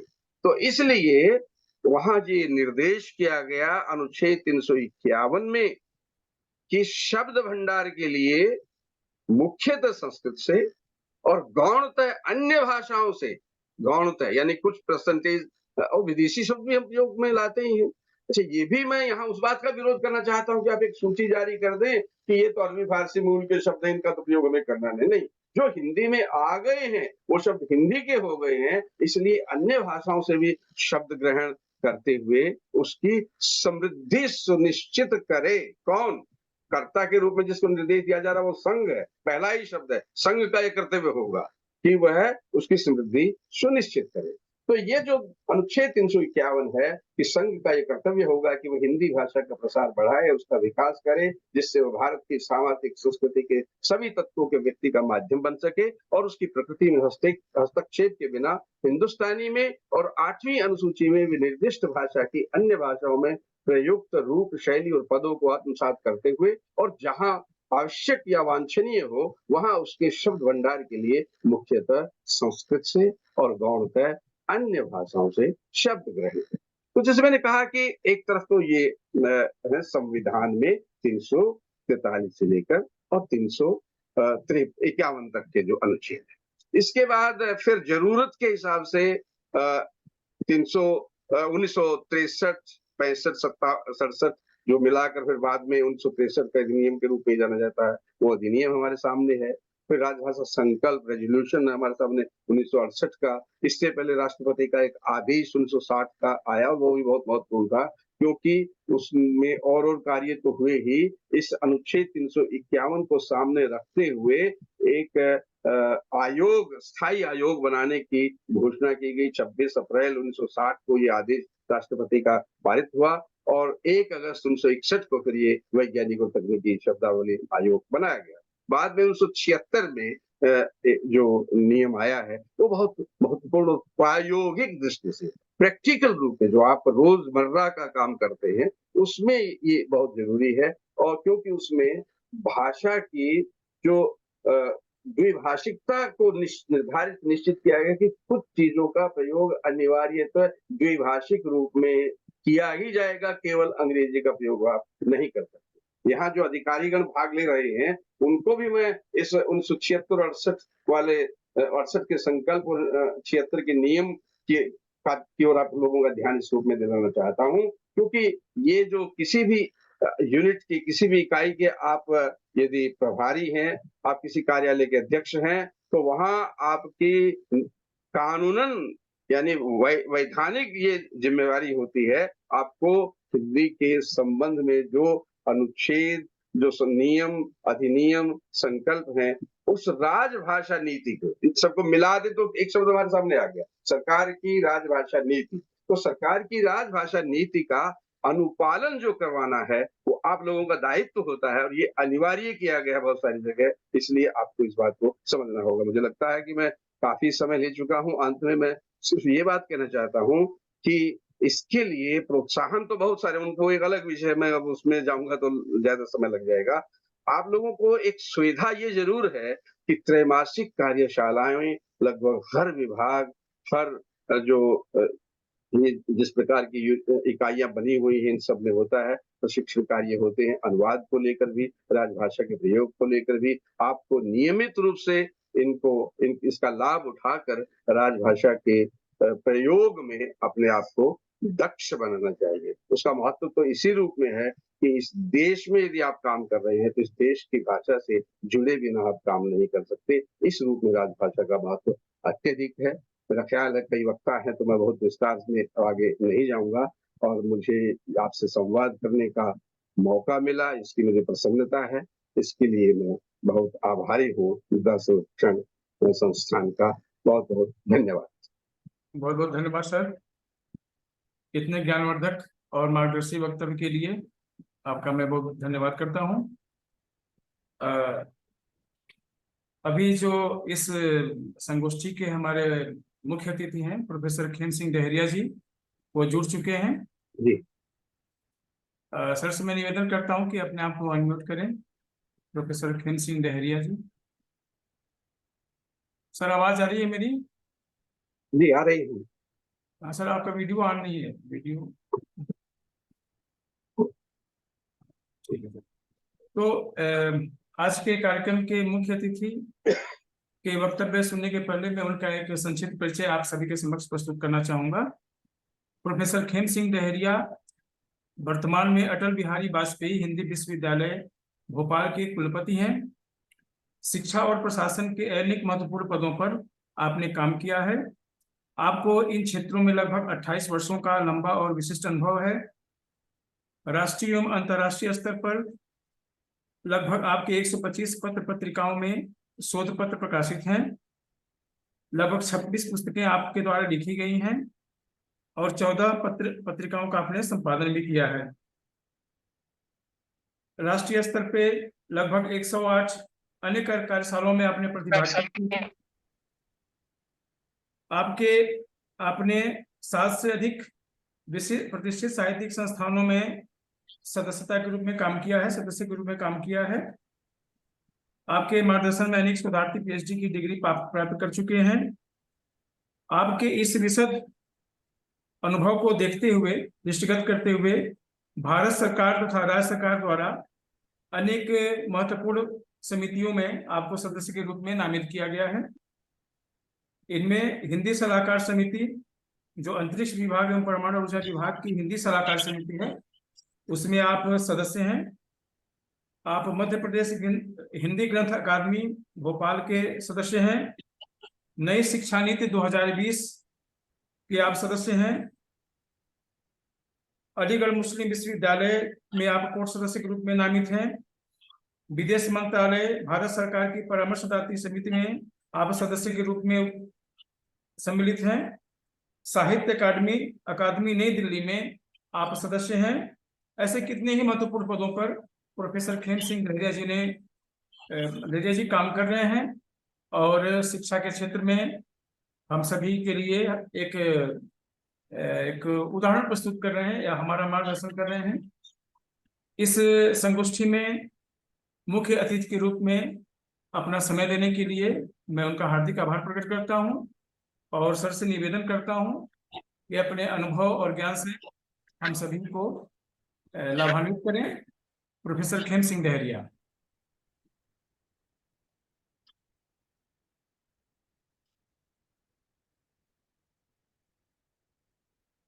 जी नमस्कार सभी को और बहुत बहुत धन्यवाद इस महत्वपूर्ण आयोजन में मुझे सम्मिलित करने के लिए। आज हमारे बीच मुख्य वक्ता के रूप में प्रोफेसर गंगाधर वानोडे जी, क्षेत्रीय निदेशक केंद्रीय हिंदी संस्थान हैदराबाद, जुड़े हुए हैं। आयोजक डॉक्टर एम मधु जी हैं, निदेशक हैं। प्रोफेसर रजनी बाला जी, अध्यक्ष हिंदी परास्नातक जम्मू विश्वविद्यालय जम्मू। और अभी हम जिनका मार्गदर्शन ले रहे थे, जिनको सुन रहे थे, प्रोफेसर राजेंद्र गौतम जी, सेवानिवृत्त पूर्व प्रोफेसर दिल्ली विश्वविद्यालय। डॉक्टर प्रीति के जी, एसोसिएट प्रोफेसर एवं अध्यक्ष हिंदी विभाग, कल्चर विश्वविद्यालय केरल। और संयोजक के रूप में श्री आशुतोष कुमार जी, उपनिदेशक राजभाषा। के साथ साथ मैं देख रहा था बड़ी मात्रा में इस संगोष्ठी में जो प्रतिभागी हैं और कहीं ना कहीं हिंदी के प्रचार प्रसार के लिए, राजभाषा के प्रचार प्रसार के लिए योगदान दे रहे हैं, उन सभी का यहाँ पे जुड़ा हुआ है। ये बड़ा एक अच्छा सुनहरा अवसर है और भारतीय मृदा और जल संरक्षण संस्थान देहरादून द्वारा ये महत्वपूर्ण आयोजन हिंदी मास मुझे लग रहा है चल रहा है, उसमें ये हो रहा है आयोजन। और इसी तरह का हमारे अटल बिहारी वाजपेयी हिंदी विश्वविद्यालय में भी हिंदी मास का आयोजन चल रहा है। वही बीच में कार्यक्रम चल ही रहे थे, अभी कभी सम्मेलन शुरू हुआ है और लगातार हमारा तो शनिवार रविवार में भी आयोजन रहता है, कोई गैप कहीं ना कहीं नहीं हुआ है, अंतराल। तो ऐसे बड़ा आयोजन हिंदी विश्वविद्यालय हिंदी के प्रचार प्रसार के लिए और भारतीय ज्ञान परंपरा को लेकर के विश्वविद्यालय जो है काम कर रहा है। और एक बड़ी उपलब्धि मध्य प्रदेश के लिए है कि राष्ट्रीय शिक्षा नीति भी हमारे यहाँ जो लागू हुई है, दूसरा राज्य है और बहुत अच्छी जो प्रगति भी है इस संबंध में। और अटल बिहारी वाजपेयी हिंदी विश्वविद्यालय और चिकित्सा शिक्षा विभाग के माध्यम से अभी एक बड़ा अभूतपूर्व परिवर्तन जो हुआ है, वो चिकित्सा के क्षेत्र में हिंदी का जो योगदान है, यानी एमबीबीएस की पढ़ाई जो है मध्य प्रदेश से शुरू हो गई है। ये बहुत बड़ी एक उपलब्धि है पूरे देश के लिए। इस वर्ष से हमीदिया कॉलेज से वो शुरू हुई है और अब कोई भी छात्र हिंदी में जो है अध्ययन कर सकता है। तो एक बड़ी मात्रा में जिनको अधिक से अधिक समय लगता था, जो निर्धारित अवधि के बाद भी तो ग्रामीण क्षेत्रों में कहीं ना कहीं अंग्रेजी में जिनको समस्या थी, उनके लिए बड़ी ही एक उपलब्धि हिंदी के माध्यम से हुई है। तो ये मध्य प्रदेश से इसकी शुरुआत हुई है। इसकी माननीय हमारे प्रधानमंत्री जी ने भी प्रशंसा की और कहा है कि हम 8 भारतीय भाषा में और भी आगे बढ़ाएंगे जो है जो भारतीय ज्ञान परंपरा है, चिकित्सा और अभियांत्रिकी की पढ़ाई। और इसी तरह से अभियांत्रिकी यानी इंजीनियरिंग की पढ़ाई भी पिछले साल से मध्य प्रदेश से ही शुरू हुई है। तो बहुत कुछ काम यहाँ से हो रहे हैं और 11 हिंदी भाषी जो राज्य हैं बड़े, उसमें मध्य प्रदेश की बड़ी भूमिका उसमें है। तो आज हम राजभाषा के रूप में हिंदी का जो क्या महत्व है उसको लेकर के ये संगोष्ठी है। और राजभाषा का जो आयोग है 7 जून 1975 को, अभी मैं सुन भी रहा था तो काफी ये विषय आ भी गया है कि राजभाषा का क्या महत्व है, क्या उपयोगिता है, या इसकी जो आयोग का कैसा गठन हुआ, संस्कृति कैसे इसकी हुई है। तो संक्षेप में ये करते हुए फिर अपन हिंदी पर बात करेंगे।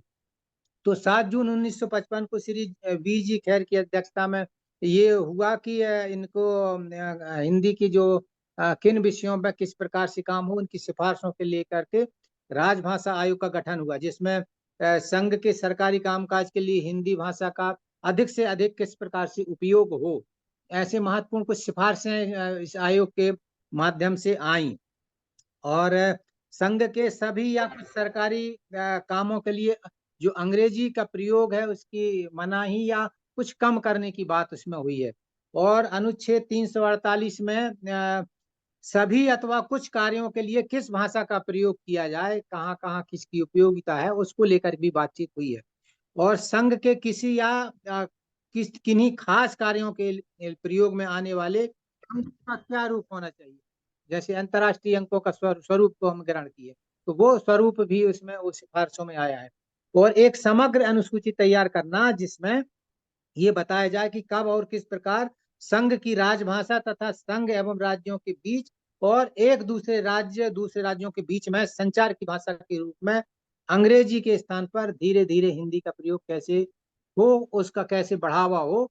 क्योंकि एक लंबे समय तक यहाँ पे अंग्रेजों का राज्य रहा है, तो कहीं ना कहीं जो है अंग्रेजी का वर्चस्व हुआ है, भले वो 4%, 5%, 10% अंग्रेजी बोलने वाले हों, पर कहीं ना कहीं वो ऐसे दिखाई देने लगा है कि अंग्रेजी सब कुछ है। तो उसको कैसे कम किया जाए उसके लिए बड़े प्रयास भी हुए और काफी उसमें माननीय हमारे प्रधानमंत्री जी तक कुछ खुद उसमें अध्यक्षता करके और बड़े बड़े नाम जो हिंदी भाषा के क्षेत्र में काम किए, पुरुषोत्तम दास टंडन हो, चाहे मोटूरी सत्यनारायण जी हो जाए, तो ऐसे बड़े बड़े नाम जो है वो उसमें रहे हैं और काम भी किए हैं, जिसका परिणाम है कि हिंदी आज यहाँ तक पहुंची है जहां हम उसको देख रहे हैं। परंतु जिस रूप में जहां तक प्रतिष्ठित होना चाहिए वह स्वरूप अभी नहीं मिल पाया है, जैसे राष्ट्रभाषा का स्वरूप मिलना है वो नहीं मिल पाया। तो कहीं ना कहीं देर सवेर हो ही जाएगा। और हम कहते हैं कि इतने लंबे समय तक संयुक्त राष्ट्र संघ में भी बहुत से पत्र ऐसे भेजे गए कि संयुक्त राष्ट्र संघ के संपर्क की भाषा, आधिकारिक भाषा तो थोड़े से दूर की बात, संपर्क की भाषा हिंदी बन जाए, परंतु वो नहीं बन पाई। और देखिए प्रयोग करने से कैसे उसको बढ़ावा मिलता है वो हम देख सकते हैं। सम्मानीय पूर्व प्रधानमंत्री अटल बिहारी वाजपेयी ने जब संयुक्त राष्ट्र संघ में हिंदी में भाषण दिया तो एक अलग ही परिदृश्य उभर करके सामने आया। इसी प्रकार से हमारे वर्तमान प्रधानमंत्री श्री नरेंद्र मोदी जी जब विदेश में जाते तो हिंदी में बात करते हैं, और उनके साथ जो भी मंत्रालय या अधिकारी जाते तो वो हिंदी में बात करते हैं। तो उसमें जो बात निकल के आई कि कोई बिना पत्र लिखे पढ़े और दिए हिंदी संयुक्त राष्ट्र संघ के संपर्क की भाषा बन गई है। तो ये होता है वर्चस्व कि किस प्रकार से हम उसको बढ़ाना चाहते हैं, उसको देखना चाहते हैं। तो हिंदी का जो है मैं तो कहता हूं कि अभी जो ताजा सर्वेक्षण हो भी रहे हैं और उसमें करवा भी लिया जाए तो अभी दूसरे स्थान पर नहीं रह गई है हिंदी। अब हिंदी जो है प्रथम नंबर पे आ चुकी है, और चीनी दूसरे नंबर पर, अंग्रेजी तीसरे नंबर पे आई है। तो कहीं ना कहीं हिंदी के प्रचार प्रसार के लिए हमारे गिरमिटिया जो भाई हैं, गिरमिटिया जो मजदूर अंग्रेजों के समय विदेशों में भेजे गए थे, और कितने कष्ट दुख सह करके उन्होंने हमारी जो हिंदी का प्रचार प्रसार हो या हमारी संस्कृति का प्रचार प्रसार उन्होंने किया। और उसी का परिणाम है कि प्रवासी साहित्यकार के रूप में जो चौथी पीढ़ी अभी काम कर रही है, तो हमारी जो ज्ञान परंपरा को बढ़ाने का काम उन्होंने किया है। तो इतने कष्ट सहने के बाद अपने साथ वो रामचरितमानस और गीता और ऐसे ग्रंथ ले गए जिनके माध्यम से उन्होंने दिन भर काम करके और रात्रि में जो है अपना कहना चाहिए थकान दूर करने के लिए, समय पास करने के लिए, और हिंदी का जो है इतना प्रचार प्रसार किया, चाहे वो ब्रज हो, अवधी हो, बुंदेली हो, इन सब को, सभी भारतीय भाषाओं को और बोलियों से मिलकर जो है हिंदी का समृद्ध समृद्ध कहीं ना कहीं हो ही रही है वो। तो इन सब के कारण जो है हिंदी समृद्ध हुई है और वैश्विक स्तर पर उसकी पहचान भी बनी है। तो सिफारिशों में हम देखते हैं कि बहुमत द्वारा बोली समझी जाने वाली, जो सर्वाधिक बोली समझी जाने वाली जो भाषा है उसको राष्ट्रभाषा दर्जा दिया जाना चाहिए। क्योंकि हम सभी अब बोलियों और भारतीय भाषाओं का सम्मान तो करते ही हैं, परंतु हर देश की कोई ना कोई एक भाषा है, तो हमारे देश की भी कोई ना कोई एक भाषा रहना चाहिए जो सब कहना चाहिए उसको बहुमत के आधार पर स्वीकार भी करें। क्योंकि किसी भी आप देश में चले जाइए वहां देखिए तो उनकी जो है भाषा एक रहती है, राष्ट्रभाषा उनकी रहती है। क्या यहाँ से भी कोई जाएगा वहां पढ़ने के लिए, पढ़ाने के लिए, नौकरी करने के लिए, पहले वहां की भाषा सीखना पड़ेगा, आपको अध्ययन करना पड़ेगा, तब आप जो है वहां पे कुछ काम कर पाएंगे। तो इसी प्रकार से हमारे देश की भी कोई एक भाषा रहनी चाहिए। और इजराइल छोटा सा देश है जिसमें उन्होंने 12 नोबेल पुरस्कार प्राप्त किए अपनी हिब्रू भाषा को जिंदा करके।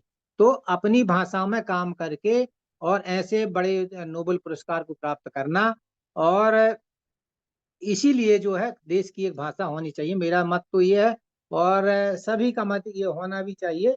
और बाकी तो हम अपन देखते हैं कि अभी राष्ट्रीय शिक्षा नीति भी आई है, उसमें अनुवाद को भी महत्व दिया गया है। हिंदी का कहीं ऐसा उल्लेख नहीं है, भारतीय भाषाओं का उल्लेख उसमें किया गया है कि भारतीय भाषाएं और मातृभाषाओं में शिक्षा दी जाए, और उसके माध्यम से कहीं ना कहीं मातृभाषा को महत्व मिलेगा। और मातृभाषा में यदि हम पढ़ेंगे, समझेंगे, जानेंगे तो उसका अर्थ ही अलग है। जैसे हमारे पूर्व राष्ट्रपति जी हैं अब्दुल कलाम जी, उनसे कुछ छात्र ने संवाद किया, बातचीत किया कि आप एक सफल वैज्ञानिक कैसे बने। तो उन्होंने कहा कि मेरी जो मातृभाषा है तमिल जो है, उसमें जो है मैंने शिक्षा दीक्षा ग्रहण किया, और जिसके माध्यम से मेरी गणित और विज्ञान की शिक्षा उसमें हुई, और उसमें जो अधिक समझ में चीजें आई, तो जिसके माध्यम से मैं यहाँ तक पहुंचा हूँ। तो हमारी जो मातृभाषा है उनका सम्मान करते हुए आगे बढ़ते हुए, हमारा अपनी भारतीय भाषाओं का सम्मान करते हुए एक राष्ट्रभाषा का जो है कहीं ना कहीं हमको हिंदी का बढ़ावा देना चाहिए। 14 वर्ष की उम्र तक उनकी सिफारिशों में आया कि प्रत्येक विद्यार्थी को हिंदी का उचित ज्ञान कराया जाना चाहिए। ये जो सिफारिशें हैं, हम देखते हैं आयोग की जो संस्तुतियां हैं वो है जो आयोग बना था। और सारे देश में माध्यमिक शिक्षा के स्तर पर हिंदी का शिक्षण अनिवार्य कर दिया जाए। हिंदी भाषी क्षेत्रों के विद्यार्थियों के लिए दूसरी दक्षिण भारतीय भाषा का ज्ञान अनिवार्य किया जाना आयोग को मान्य नहीं था कि, और कहीं ना कहीं वो अब हमारी जो राष्ट्रीय शिक्षा नीति में ये देखने में आ भी रहा है कि हम दक्षिण की हो या कोई भी हो, सभी भाषाओं का सम्मान कर ही रहे हैं, और उन मातृभाषाओं को उसमें त्रिभाषा जैसे सूत्र को जो दिया गया है। और विश्वविद्यालयों को चाहिए कि हिंदी माध्यम के प्रचार प्रसार के लिए परीक्षा में बैठने के लिए चाहे उनके लिए उचित प्रबंध करें जो उसमें देना चाहें। तो इसके लिए चाहे वो क्लेट हो या किसी भी प्रकार की जो परीक्षाएं हैं उसमें आप हिंदी माध्यम में भी परीक्षा दे सकते हैं। ये बड़ी उपलब्धि हुई है। और अब ये परीक्षा का माध्यम हो या न्यायालय की भाषा हो, उसमें भी हमारे बहुत से निर्णय, अभी हम एक झांसी जो न्यायालय है उसमें संस्कृत में एक हमारे न्यायाधीश महोदय ने निर्णय दिए। जबलपुर में कई निर्णय हिंदी में आए हैं। अभी इलाहाबाद उच्च न्यायालय में कितने दसों हजार निर्णय एक हमारे माननीय न्यायाधीश ने दिए। तो कहीं ना कहीं उसका महत्व बढ़ रहा है। तो ये तो उनकी व्यक्तिगत रुचि का सवाल है, परंतु इसको कहीं ना कहीं अनिवार्य भी करना चाहिए।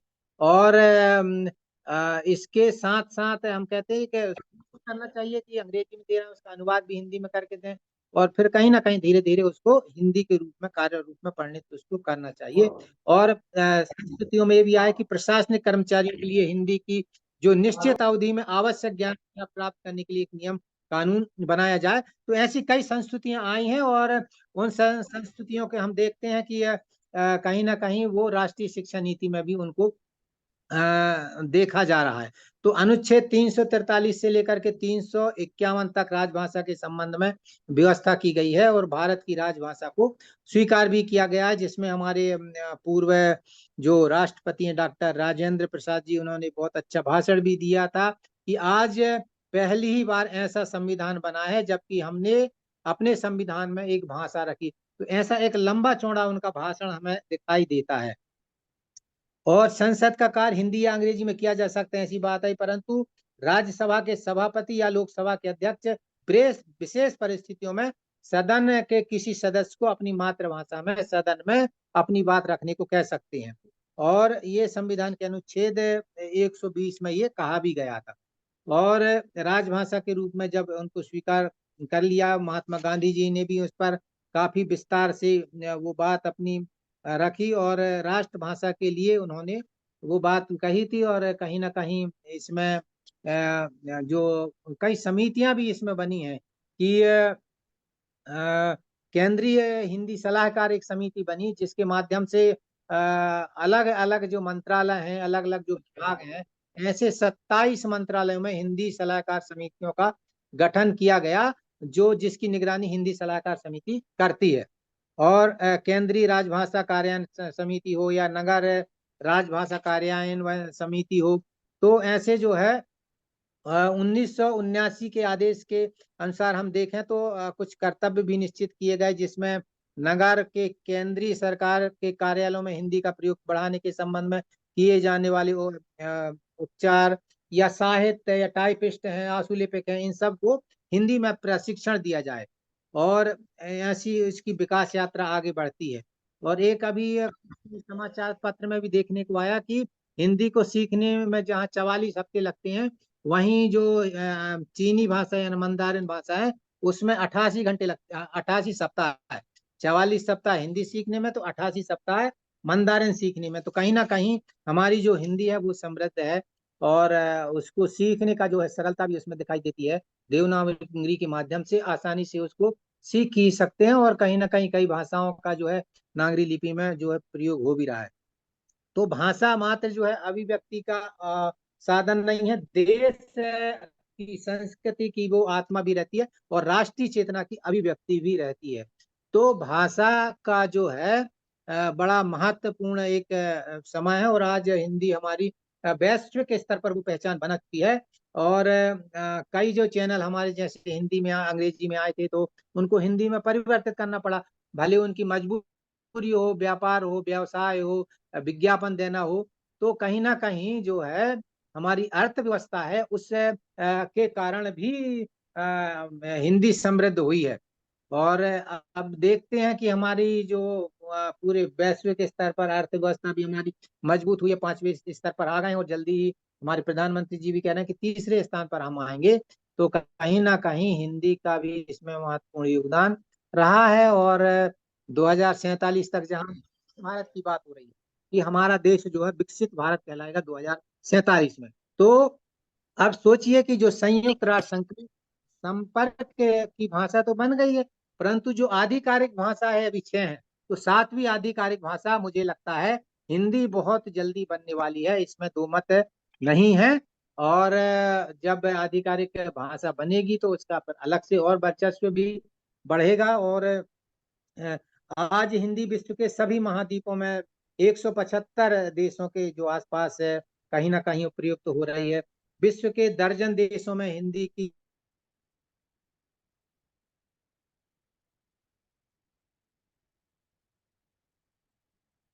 जो है पत्रिकाएं निकल रही हैं। और हम देखते हैं कि जो हिंदी संप्रदाय है वो विपुल है और जिसकी सभी जो कहना चाहिए ग्रहण करने की क्षमता जो है वो हिंदी में है। और वैश्विक स्तर पर वही भाषा टिक पाती है जिसका शब्द भंडार या शब्दकोश बड़ा होता है, समृद्ध होता है और जो सर्वग्राहिता की क्षमता जिसमें होती है और शब्दार्थ ग्रहण करने की क्षमता जो होती है वो हिंदी में है। और अपने शब्द भंडार नए नए गठित करने में यह क्षमता देखते हैं, जैसे हिंदी ने ट्रेजेडी को त्रासदी और रोमांटिक को रूमानी बना दिया। तो ये जो शब्द ग्रहण करने की क्षमता है वो हिंदी में होती है। और जहां तक हम देखते हैं कि चाहे दक्षिण भारत हो, उत्तर भारत में तो ठीक है, दक्षिण भारत में भी का विरोध के लिए विरोध करना ठीक नहीं है। कहीं ना कहीं बहुत अच्छे से घर में अपने वो हिंदी की फिल्म देखते हैं और जहाँ व्यापार व्यवसाय की बात आती है वो भी हिंदी में बात करते हैं। तो आज हिंदी को विश्व की नहीं, विश्व को हिंदी की जरूरत है। चाहे बाजारीकरण हो, वैश्वीकरण हो, उपभोक्तावादी संस्कृति हिंदी की मित्र है। और हम दूसरी भाषाओं का सम्मान करते हैं जितना हमारी जो मातृभाषा है, माता है और मातृभूमि है। और वैश्विक स्तर पर आज यहाँ जो है बौद्धिक विमर्श का हिस्सा जो है हिंदी बन गई है। और हिंदी भाषा संस्कृति से जुड़ी भाषा है और विश्व की संस्कृति का जो उद्गम है वो भारत देश है हमारा।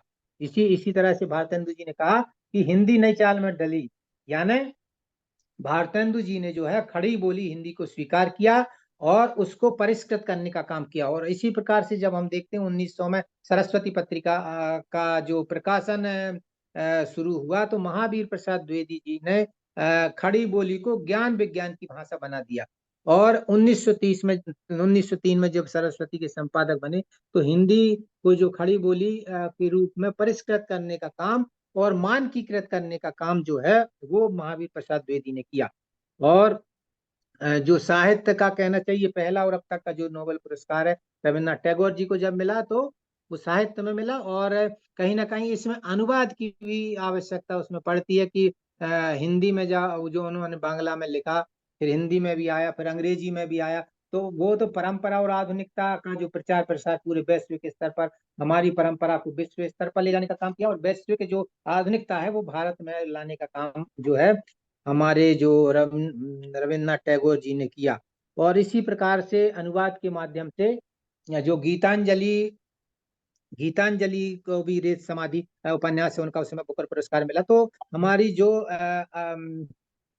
अनुवाद को भी अत्यधिक इसलिए महत्व दिया गया। ज्ञान परंपरा हमारा जो है उसको विश्व समझ सके और वैश्विक स्तर पर या जो कहना चाहिए हमारी जो भारतीय भाषाओं में जो अच्छा साहित्य लिखा जा रहा है वो कहीं ना कहीं उसको अनुवाद के माध्यम से हिंदी में भी जाए। तो इसीलिए उसको हम देख सकते हैं। हम देख सकते हैं कि प्रत्येक देश की अपनी जो भाषा है वहाँ का जो साहित्य लिखा जाता है, जो कामकाज की भाषा होती है। और कंप्यूटर को भी हिंदी सिखाने का काम जो है हिंदी ने कर दिया है। चाहे वो किसी भी प्रकार से हम समुदाय से निकलकर लोग अब शहरों में आ रहे हैं, उनकी बोली भाषा धीरे धीरे समाप्त हो रही है। तो बोली और भाषाओं को संरक्षित करने का काम, चाहे जनजातीय भाषाएं हैं, गोंडी बोली है और बैगानी है, इन सबको भी संरक्षित करने का काम आज है। क्योंकि जो पीढ़ी एक प्रकार से जब वो समाप्त होती है, उसी के साथ वो भाषा बोली भी समाप्त हो रही है। आधुनिकीकरण का प्रभाव कहीं ना कहीं है। तो हिंदी को बचाना है तो मातृभाषा भारतीय भाषाओं को कहीं ना कहीं बढ़ाना होगा। और आज पूर्वोत्तर में भी देवनागरी लिपि में लिखना शुरू किए गए हैं। आज अमेरिका और समस्त यूरोप के कई देश भी हिंदी भाषा सीखने का प्रयास कर रहे हैं, वो हम देखते हैं। तो इस प्रकार से हम देखें, अभी फिजी में इतने दूर क्षेत्र में हमारा विश्व हिंदी सम्मेलन हुआ, और जब वहाँ हम देखते हैं, वहाँ जब बात किए तो वहाँ भी जो है संसद में वो राजभाषा के रूप में 3 भाषाओं का जो है दर्जा प्राप्त, जिसमें एक हिंदी भी है। और वहां देखते हैं कि 2000 रामायण बन गए छोटे से देश में। तो हमारी जो भारतीय परंपरा है, हमारा जो ज्ञान है, जो हमारा हिंदी का प्रचार प्रसार वो आगे बढ़ाने का काम जो है वो कहीं ना कहीं वैश्विक स्तर पर हमारे जो साहित्यकार है, प्रवासी साहित्यकार, वही भी कर रहे हैं। तो अभी सर समय है कि कितना समय दिया गया मुझे? सर आप वक्तव्य जारी रखिए। आप सर वक्तव्य अच्छा, दी। ठीक है, ठीक जी। ठीक है, ठीक है। तो हमारी जो कहना चाहिए, स्कूली शिक्षा से उच्च शिक्षा तक अभी हम जो राष्ट्रीय शिक्षा नीति है, जिसमें भारतीय भाषाओं के अध्यापन के साथ साथ भारतीय भाषाओं में अध्ययन, ये अध्ययन के साथ साथ अध्यापन, ये बड़ी महत्वपूर्ण बात है। तो भारतीय भाषाओं के लिए जो काम जो किया है राष्ट्रीय शिक्षा नीति में, वो बड़ा ही महत्वपूर्ण है। अब आजकल हम देखते हैं कि अर्थवादी जो संरचना हो गई है, तो हमें गिलहरी जैसे आग बुझाने के छोटे छोटे प्रयास करना चाहिए। उसमें हमें कितनी सफलता मिल रही है, उसकी चिंता नहीं करना है, परंतु कोशिश जरूर करना है। तो कहीं ना कहीं उस कोशिश में भी कहीं ना कहीं वो जीत होगी। तो जब हम सपना देखते हैं तो किसमें सपना देखते हैं? अब हम अपनी मातृभाषा में ही सपना देखेंगे ना। जिनकी हिंदी मातृभाषा हिंदी देखेंगे, तमिल है तमिल में देखेंगे। अब अंग्रेजी में तो सपना देख नहीं सकते। तो जो हमारी सोचने विचारने की जो क्षमता है, वो हमारी मातृभाषाओं से ही उत्पन्न होकर के उसका विस्तार पाती है। और जहाँ हम कहते हैं कि हमारे जो मस्तिष्क के दोनों पटल हिंदी को बोलने से दोनों पटल खुलते हैं। तो जो हम सब कुछ हिंदी हम देखते हैं, हिंदी का कोई भी चीज हो हमसे बाहर नहीं है।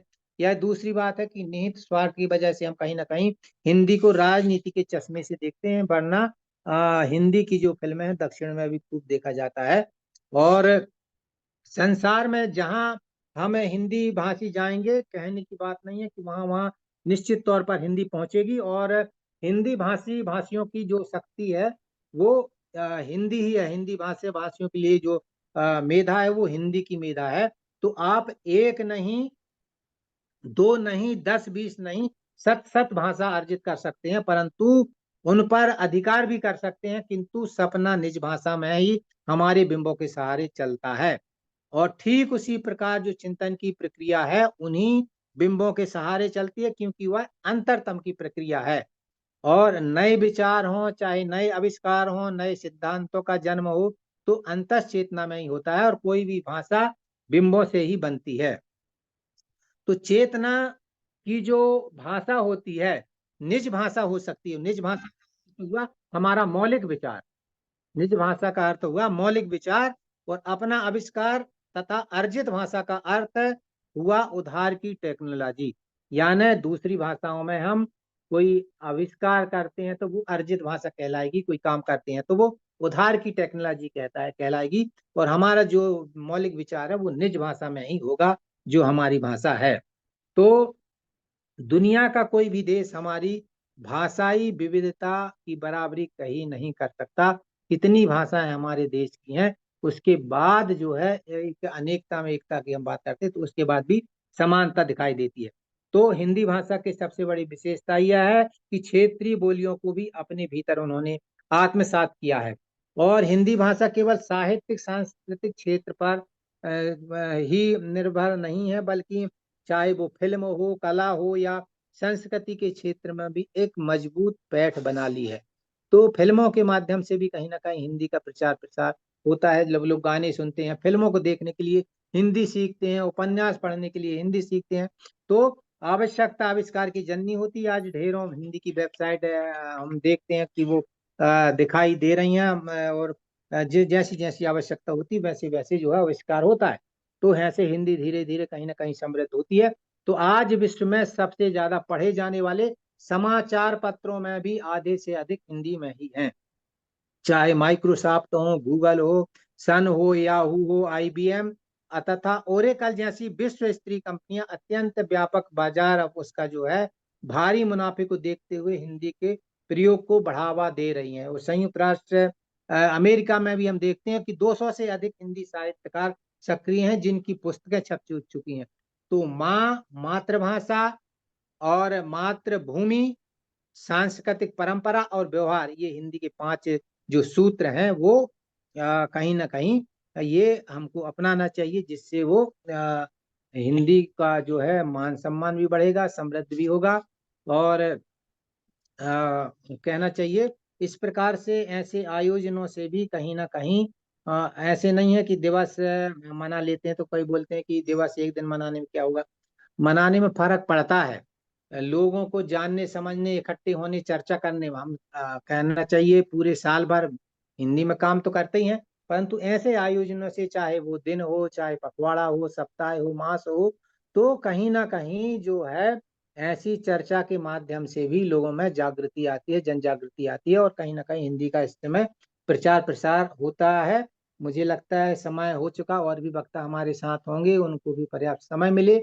तो जो आयोजक हैं भारतीय मृदा और जल संरक्षण संस्थान देहरादून, और जो संयोजक हैं आशुतोष जी और उनकी सभी टीम को मैं बहुत बहुत आभार व्यक्त करता हूं कि मुझे आपने अपने पटल पर जोड़ने का, अपनी बात कहने का अवसर दिया। बहुत बहुत धन्यवाद, आभार।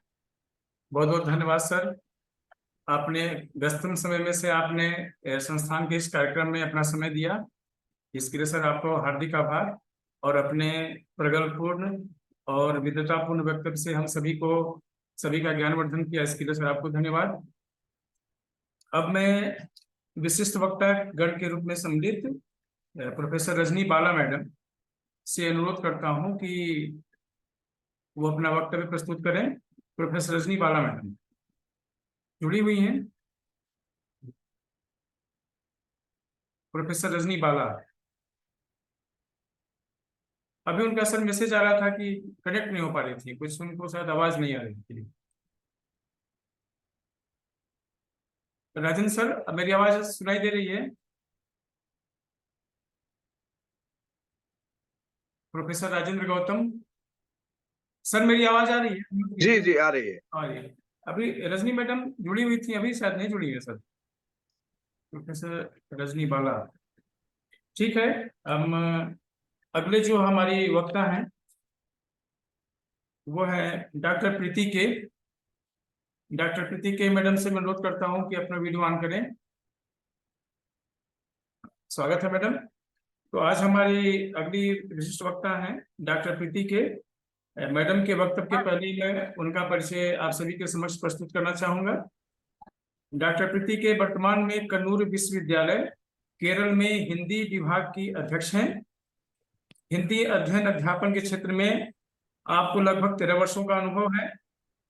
आपके अध्ययन अनुसंधान का केंद्र हिंदी साहित्य में आधुनिक प्रवृत्तियां और स्त्री विमर्श, भाषा विज्ञान आदि रहा है। आपके द्वारा लिखी गई पुस्तक का नाम समकालीन दलित कहानियों में सामाजिक प्रतिबद्धता है। इसके साथ ही 5 अन्य पुस्तकों का आपने संपादन कार्य किया है।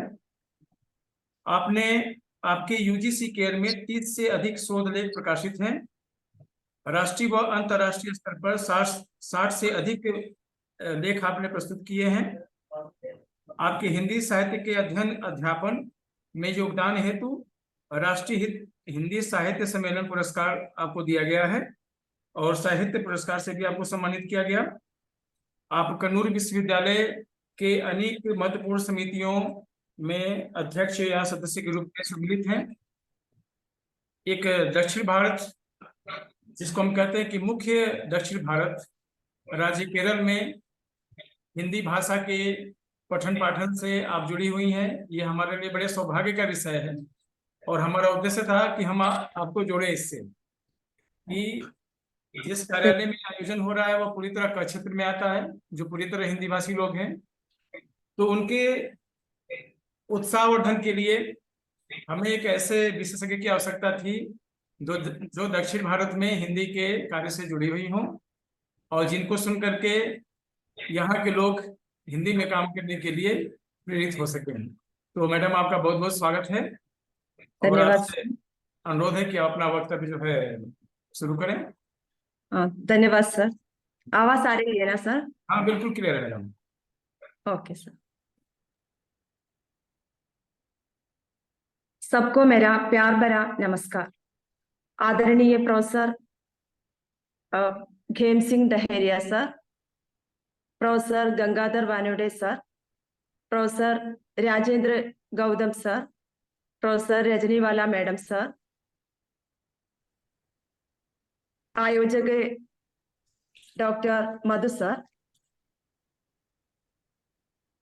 संयोजक श्री आशुतोष कुमार सर, सबको प्यार भरे नमस्कार। इस राष्ट्रीय संगोष्ठी में भाग लेने का सुअवसर तो मुझे मिला है।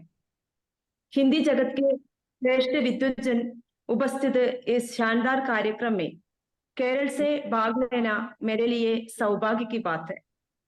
मैं तहे दिल से इसके सभी आयोजकों के प्रति और विशेषकर राजभाषा ICAR का राजभाषा उपनिदेशक श्री आशुतोष कुमार तिवारी जी सर को प्रति हार्दिक धन्यवाद अदा कर रही हूँ।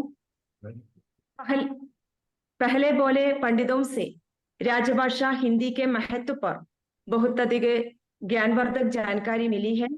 मैं भी इस विषय पर थोड़ा सा विचार प्रकट करना चाहती हूँ। हम सब जानते हैं कि हमारा देश भारत अनेक भाषाओं संस्कृतियों की जननी है। हिंदी भारत की राष्ट्रीय एकता की महत्वपूर्ण कड़ी है। विविधता से भरे हमारे देश को एकता के सूत्र में पिरोने में हिंदी ने बड़ी भूमिका निभाई है। भारत के कोने कोने में इसे समझने और बोलने वाले रहते हैं, चाहे वो दक्षिण भारत के लोग हो या पूर्वोत्तर के लोग। हिंदी सभी को एक सूत्र में बांधे रखने का कार्य करती है।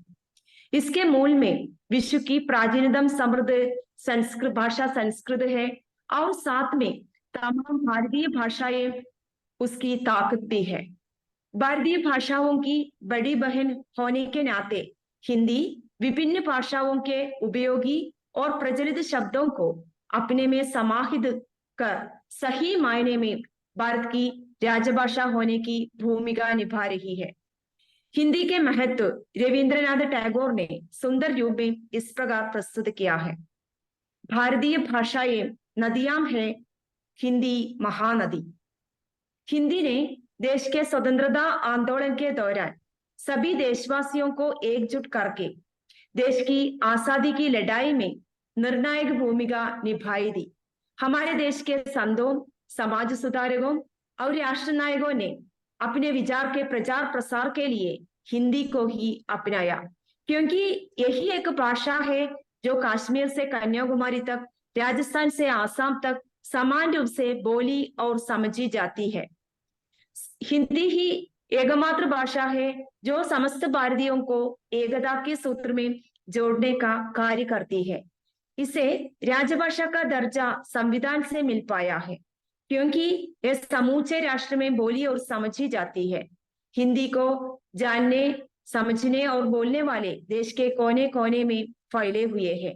ये लोग चाहे विशुद्ध हिंदी न जानते हो, व्याकरण की भूलें करते हो, पर बोलते हिंदी ही है और उसी में अपने भाव व्यक्त करते हैं और समझते हैं। हिंदी के सूत्र के सहारे कोई भी व्यक्ति देश के एक कोने से दूसरे कोने तक जा सकता है और अपना देश के कोने तक मात्र नहीं विश्व भर जा सकता है और अपना काम चला सकता है।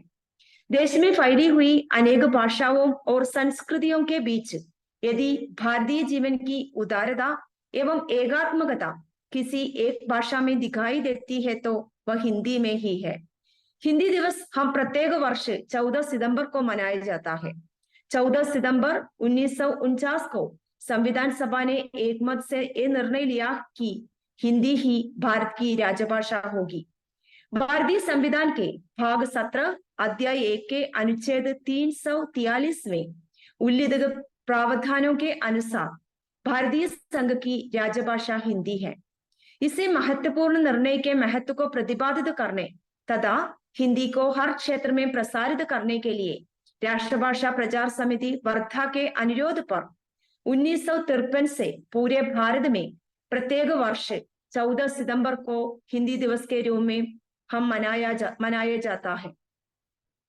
हिंदी की विशेषता के बारे में मैथिली शरण गुप्ता जी कहते हैं कि हिंदी उन सभी गुणों से अलंकृत है जिनके बल पर वह विश्व की साहित्यिक भाषाओं की अगली श्रेणी में आसीन हो सकती है। वहीं दूसरी ओर अतीत का संदर्भ देते हुए डॉक्टर राजेंद्र प्रसाद जी सहज ही कह उठते हैं कि हिंदी चिरकाल से ऐसी भाषा रही जिसने मात्र विदेशी होने के कारण किसी शब्द का बहिष्कार नहीं किया। हिंदी को राजभाषा का दर्जा प्राप्त है।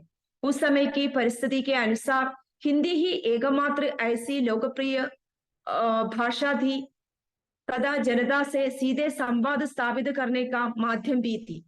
राजभाषा का अपना विशेष महत्व होता है, इसलिए महात्मा गांधी ने उसके लिए कुछ दिशा निर्देश बताए हैं।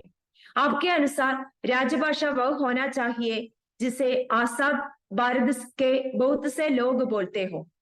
राष्ट्र की जनता के लिए वह भाषा आसान होनी चाहिए जिनके लिए उसका प्रयोग किया जाना हो, अर्थात अमलदारों के लिए वह भाषा सरल होनी चाहिए, साथ ही जिससे देश का परस्पर धार्मिक, आर्थिक व राजनीतिक व्यवहार आसानी से होता रहे।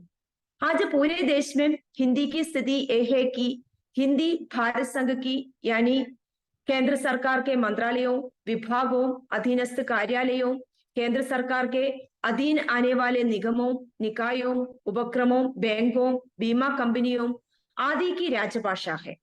यह बात सर्वविदित है कि हिंदी ने अपने संविधान में देवनागरी लिपि में लिखी गई हिंदी को संघ की राजभाषा के रूप में अंगीकार किया है।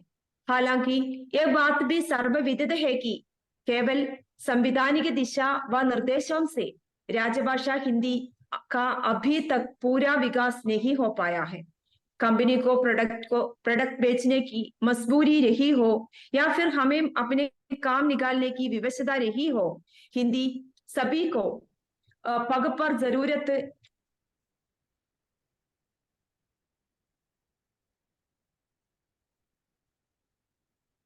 महसूस होती रही है।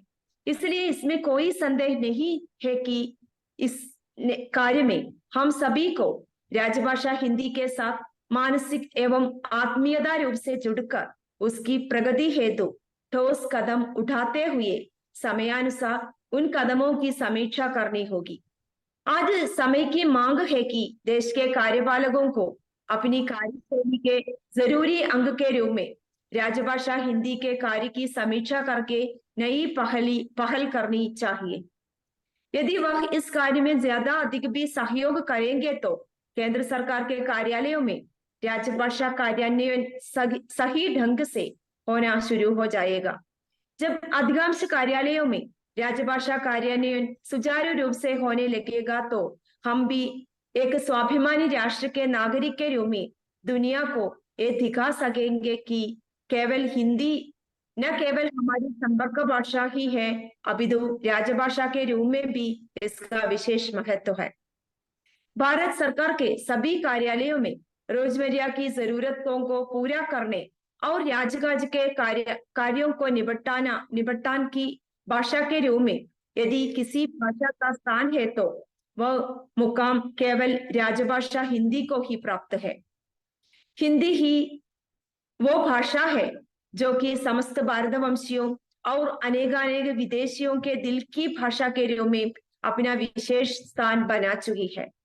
1975 ईस्वी में गृह मंत्रालय के अधीन गठित राजभाषा विभाग हिंदी के प्रचार, प्रसार और प्रयोग से जुड़ी राजभाषा की गतिविधियों तथा कार्यक्रमों के माध्यम से केंद्र सरकार के कार्यालयों में, सरकारी कामकाज में अंग्रेजी के स्थान पर हिंदी के प्रयोग को बढ़ावा देने का कार्य निरंतर कर रहा है।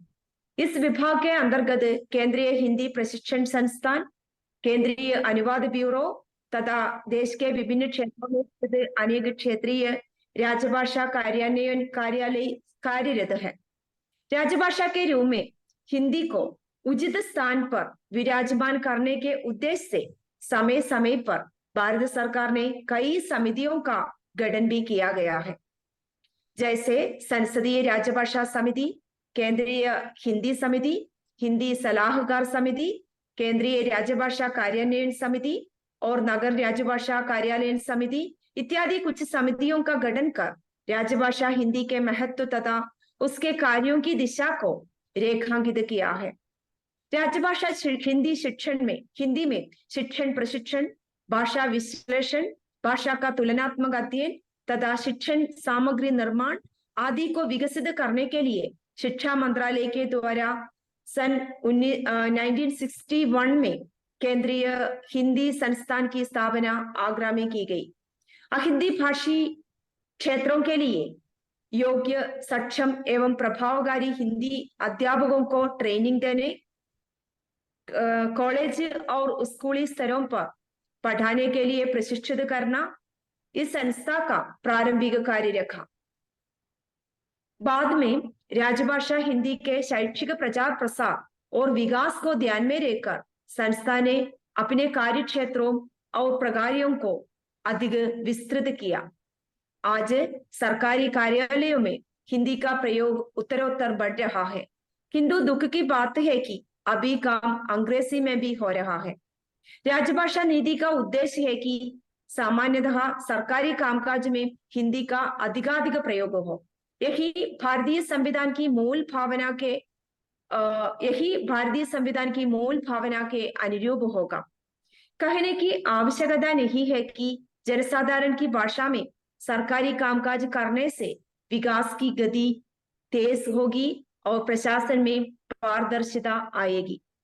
राजभाषा विभाग के स्थानीय हिंदी संस्थान और केंद्रीय अनुवाद ब्यूरो ने इलेक्ट्रॉनिक प्लेटफॉर्म के माध्यम से हिंदी भाषा में प्रशिक्षण देना प्रारंभ कर दिया है।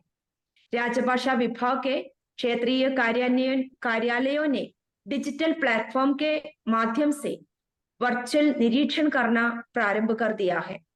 केंद्र सरकार के विभिन्न संगठनों की गृह पत्रिकाओं के सहज एवं सुलभ पठन के लिए राजभाषा विभाग की आधिकारिक वेबसाइट पर www.bha पर ई पत्रिका पुस्तकालय प्लेटफॉर्म की शुरुआत की गई है।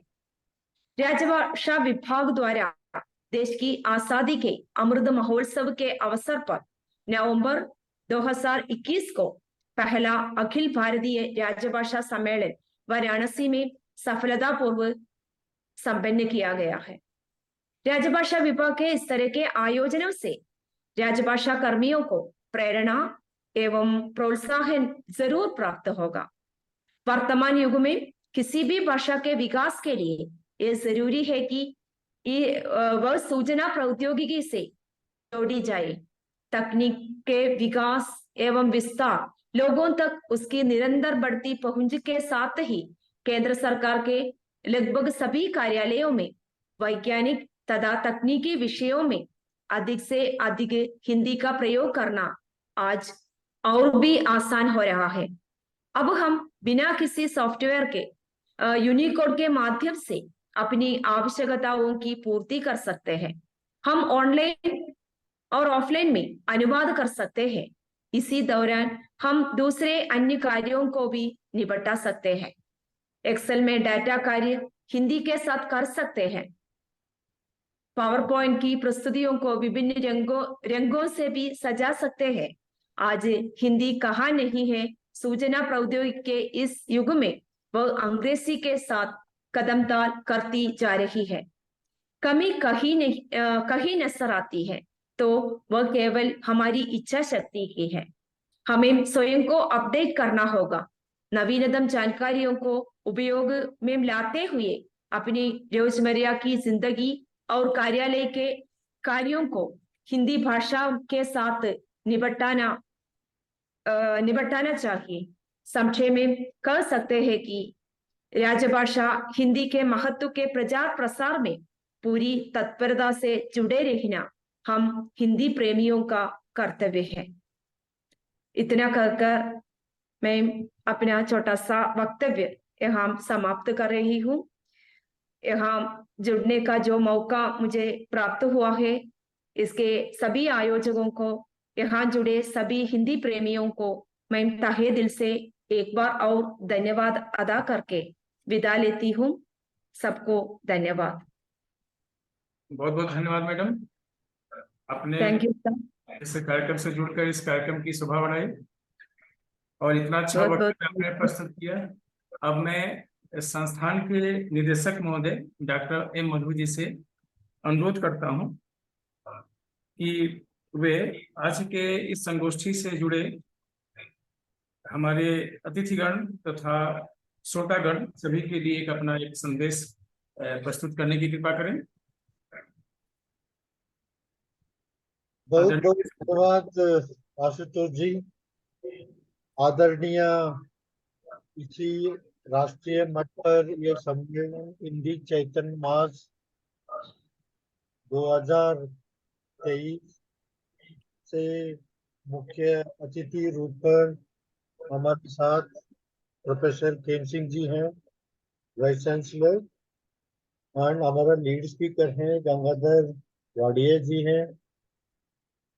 हम महिला रूप पर जो हमारा बहुत अच्छा तरह बोले हैं हिंदी के ऊपर प्रोफेसर रजनी बालाजी हैं एंड डॉक्टर प्रीति जी हैं, और एक और प्रोफेसर हैं राजेंद्र गौतम जी हैं।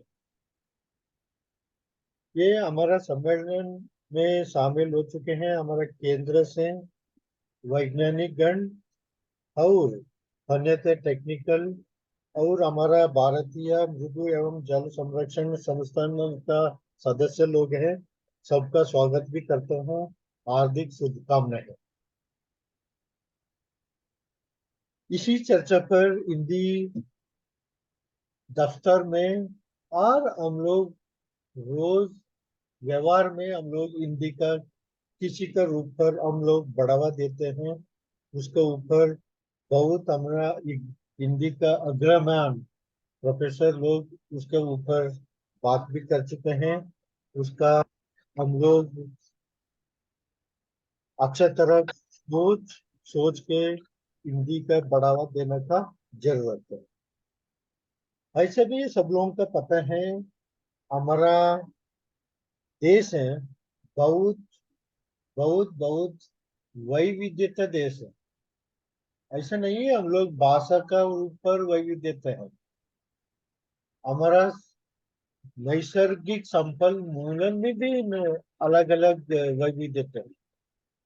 आप दूसरे देश में जाते हैं, और कोई अमेरिका में जाते हैं, कनाडा में भी जाते हैं, कोई दूसरा एशियन कंट्री छोड़ के दूसरा देश में जाएगा तो आप लंबा 10 किलोमीटर और 100 किलोमीटर भी जाएगा तो आपका मिलेगा एक ही रूप का मिट्टी भी मिल जाएगा, एक ही रूप का फसल भी मिल जाएगा, एक ही रूप का पेड़ भी मिल जाएगा, लोग का भी चेहरा भी एक ही तरह देखा जाएगा। बट हमारा देश में ऐसा स्थिति नहीं है। क्यों? इवन ये गांव भी ले लेगा तो गांव का अंदर भी ले लेगा हम किसी दूसरा भाषा बोलते हैं। उनका तरीका भी अलग है। हिंदी भी बोलेगा तो उनका बोलने का तरीका अलग अलग हो जाता है। मतलब है हमारा वैविध्यता बहुत ज्यादा होने की वजह से हम लोग बहुत बहुत ये भौगोलिक पर अग्रमण स्थिति में है। हमारा संस्कृति है उसी का रूप पर ये भाषा अच्छा तरह आगे आने के लिए हमारा पूर्वज लोग बहुत भाषा भी बोलता था। आप लोग सब लोग कभी पता है लगभग 400 ऊपर भाषा भी लोग बोलते हैं। ऐसा भी भाषा के साथ ही साथ भी हमारा साथ खाने के चीज भी है। खाने के चीज सहारनपुर में जाएगा तो अच्छा चाय भी मिलते हैं।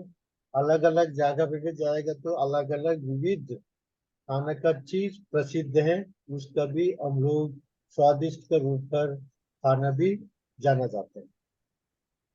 ये हिंदी बहुत अंतर्राष्ट्रीय मट पर मेरे हिसाब से बहुत प्रसिद्ध हो चुके हैं। उसका प्रमुख है हमारा ये फिल्म वगैरह करते हैं। अलग अलग हिंदी का माध्यम पर बढ़िया कलाकार हैं हमारा देश में। बहुत बहुत अच्छा कलाकार का अच्छा बढ़िया फिल्म होते हैं अंतर्राष्ट्रीय मट पर। उसका प्रदर्शन कभी होते हैं। उसका रूप पर हमारा हिंदी का भी भाषण भी प्रचलित हुए। एंड ऐसे भी हमारा राष्ट्रगान है। हमारा राष्ट्रगान कभी सुने देगा तो कोई अंतर्राष्ट्रीय मट पर हमारा राष्ट्रगान भी प्रसिद्ध है। उसका अनुवाद करेगा तो उसका विश्लेषण करेगा तो अंतर्राष्ट्रीय मट पर बहुत बहुत प्रसिद्ध भी है। उसी का तरफ हम लोग ये हमारा राष्ट्रगान प्रस्तुत किए हैं। और ऐसे भी हम लोग ये हमारा प्रोफेसर कुछ लोग केरला से भी जोड़ चुके हैं। अलग अलग प्रांतों से भी जोड़ चुके हैं। ऐसा भी पुराना जमाने में 20 साल और 25 साल का पुराना जमाने में देखेगा तो ये अलग अलग जगह पर ये वैविध्यता था। ये तो पॉलिटिकल वैविध्यता होगा हिंदी माध्यम का ज्यादा न, ये नहीं देता था इम्पोर्टेंस नहीं देता था। ये पॉलिटिकल चीज भी होगा बट अंदर तो हिंदी का तो सम्मान में भी होता था। हिंदी का चलनचित्र भी देखता था। हिंदी का माध्यम पर टीवी में भी देखता था। बट आपकी स्थिति तो बहुत बहुत अलग है। स्थिति तो अलग है। ये अभी भाषा का रूप पर राजकीय मट पर थोड़ा आगे पीछे होते हैं। ऐसा वो तो हमारा देश का जन है।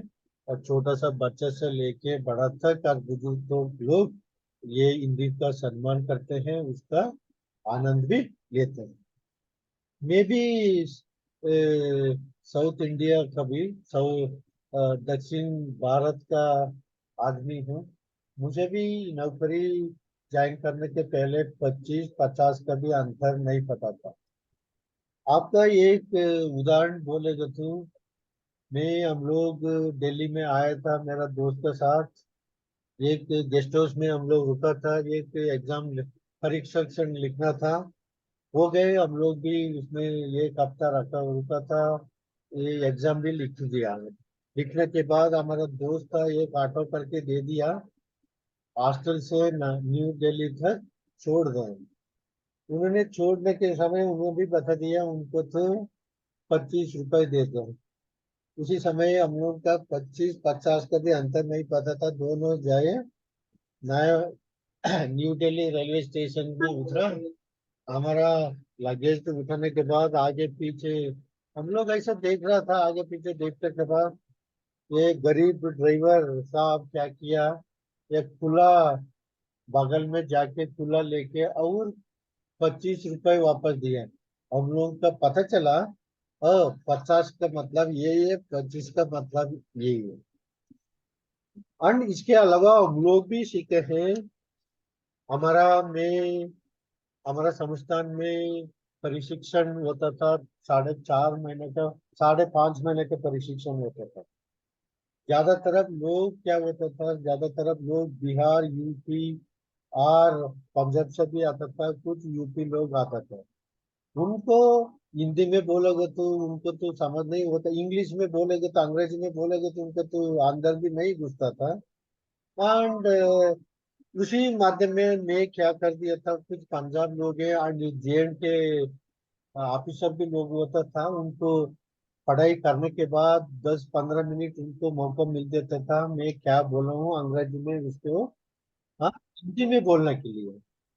उसमें क्या होता था उनको बढ़िया रूप पर उसका ट्रांसलेट करके हिंदी में बोल करता था। उसमें फायदा भी क्या होगा फायदा मुझे हो गए क्यों मैं हिंदी भी सीख लिया। उसके साथ ही मैं ऑफिसर को क्या बोधन करना था उसका भी कम्युनिकेशन हो गई। मतलब मन हो तो हम लोग कोई भाषा कठिन नहीं होते हैं, हम लोग सीख सकते हैं। इसी मौके पर मैं ये तो अब जिक्र करना चाहता हूँ, हमारा ऑनरेबल चीफ गेस्ट है इधर। हिंदी का तो हम लोग तो बोलते हैं, बट हमारा नेशनल हायर एजुकेशन पॉलिसी भी आ चुके हैं, और दूसरा भी है, हमारा लोअर एजुकेशन लेवल भी, उसका भी पॉलिसी का जरूरत है। ये एक इम्पोर्टेंट है। उधर हिंदी के ऊपर क्या चिंतन मंथन की है, मुझे ज्यादा जानकारी नहीं है। सपोज उसका भी थोड़ा आप थोड़ा देख लीजिए, उसका कमजोर हो तो उसका भी थोड़ा जो बढ़ावा देने का तो जरूरत है।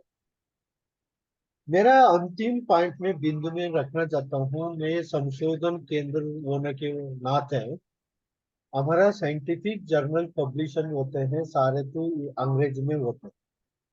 उसका मूल्यांकन भी करते हैं हम लोग। मूल्यांकन का मतलब इम्पैक्ट फैक्टर का बात करते हैं। इम्पैक्ट फैक्टर है national academy of agriculture science करते हैं सारे। ये साइंस मैगजीन्स है, जर्नल है, इररेस्पेक्टिव ऑफ डिवीजन है, इसको तो करते हैं। बट ज्यादा तरफ हमारा एग्रीकल्चर डिसिप्लिन में भी ले लेगा तो हमारा पास ये हिंदी का जर्नल तो नहीं है।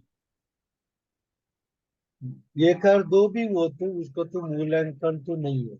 ऐसा वो तो हम लोग कैसे उसको बढ़ा सकते हैं। हम लोग कल भी हमारा प्रेसिडेंट था national academy of agriculture science के साथ मुलाकात कर रहा था, ये बिंदु उठाया था। हमारा हम लोग हिंदी का प्रधान का देश है, राजभाषा का बोलते हैं, बट ऐसे भी हम लोग खेती के हैं, ये खेती बाड़ी का ये किसान का साथ जोड़ चुके हैं। उनका तो उनका भाषा में नहीं बोलेगा तो कैसे हम लोग हमारा टेक्निक है, टेक्नोलॉजी है, उसको कैसे पहुंचा देंगे। उन्होंने भी जिक्र कर रहा था हम लोग शुरुआत करेंगे ये कर दो साइंटिफिक जर्नल्स है हिंदी में शुरुआत करेंगे। उसका भी राष्ट्रीय मट पर, अंतर्राष्ट्रीय मट पर अभी तो थोड़ा मुश्किल हो जाएगा। राष्ट्रीय मट पर उसका भी इम्पैक्ट फैक्टर दे दे और मूल्यांकन दे दे। उसके वजह से कोई हिंदी वैज्ञानिक गण होगा, हिंदी टेक्निकल स्टाफ होगा, उनका भी थोड़ा उत्साह बढ़ेगा। उनका ऐसा भी प्रमोशन में है, आगे बढ़ाव में उनका तो थोड़ा प्रोत्साहित मिलेगा। इसी सब से मैं कोई आप लोग का भी कोई इसी तरह थोड़ा मौका मिल जाएगा तो आप लोग का भी आपका विषय पर और हिंदी भाषा का ऊपर कोई जर्नल भी होते हैं, कोई मैगजीन भी होते हैं, उसका भी थोड़ा मूल्यांकन रूप पर कैसे दे सकते हैं राष्ट्रीय मुद्दे पर आपका भी आवाज उठा लीजिए, सो दैट आगे इसी तरफ हम लोग का काम करते हैं। हिंदी का दूसरा जो अलग अलग क्षेत्र में हम लोग काम करते हैं वैज्ञानिक का रूप पर, उसका हिंदी में लिखने के लिए बहुत बहुत प्रेरित हो जाएगा। लिखेगा तो हम लोग सिर्फ शहर का नहीं है, हम लोग गांव तक भी ये हम लोग पहुंचा सकते हैं। इसी सबसे मैं ये सम्मेलन मेरा ख्याल से किसी वजह से इसका आयोजित किया था, ये पर्पस बहुत अच्छा तरफ निभाया था। मैं सब हमारा आदरणीय professor Kim Singh ji, vice chancellor, honourable vice chancellor मेरा संस्थान का तरफ, तिवारी जी का तरफ एंड आप लोगों का तरफ उनका ताली कर ऊपर धन्यवाद करें। एंड अन्यथा दूसरा प्रोफेसर भी महिला प्रोफेसर हैं और दूसरे प्रोफेसर है, अच्छा तरफ उनका भाषा का रूप पर हिंदी का अच्छा बढ़ावा दिए, उनका अलग अलग शब्द से हिंदी का किसी तरफ हम लोग बढ़ावा दे सकते हैं, प्राधान्यता दे सकते हैं, उसका रखे हैं। आप लोगों का भी बहुत बहुत धन्यवाद। मैं धन्यवाद करता हूँ मैं श्री आशुतोष तिवारी जी को। क्यों उन्होंने क्या कर दिया, थोड़ा बैलेंस रखा था। हम लोग आजकल का महिला का भी थोड़ा बढ़ावा भी देते हैं इसमें। हम लोग मुख्य अतिथि का छोड़ेगा तो दो दो प्रोफेसर जेंट्स में रखा था, पुरुष में रखा था, एंड दो प्रोफेसर महिला का रूप पर समानत्व में दिया था। उसका भी इसी इसी के रूप पर बैलेंस में रखने के लिए उनका भी धन्यवाद करें। उन्होंने भी बहुत समय ये सम्मेलन आयोजित करने के लिए बहुत बहुत वक्त निकले हैं। बहुत आप साथ कांटेक्ट किए हैं, लोगों के साथ बात करके ये सम्मेलन सफल करने पर हो चुके हैं। उनका भी हम लोग ताली कर रूप पर धन्यवाद करें। आप लोगों का, सब लोगों का धन्यवाद। अ, इसी इसी वाणी से में फिर हम लोग मुलाकात करते रहेंगे। सब आवाज उठने के लिए मौका मिलते हैं, हम लोग करते रहिए। हिंदी का कविता होगा, हिंदी का गाना होगा, कोई भी होगा उसको सुनाते रहेंगे। इसी सबसे सबको धन्यवाद। Thank you.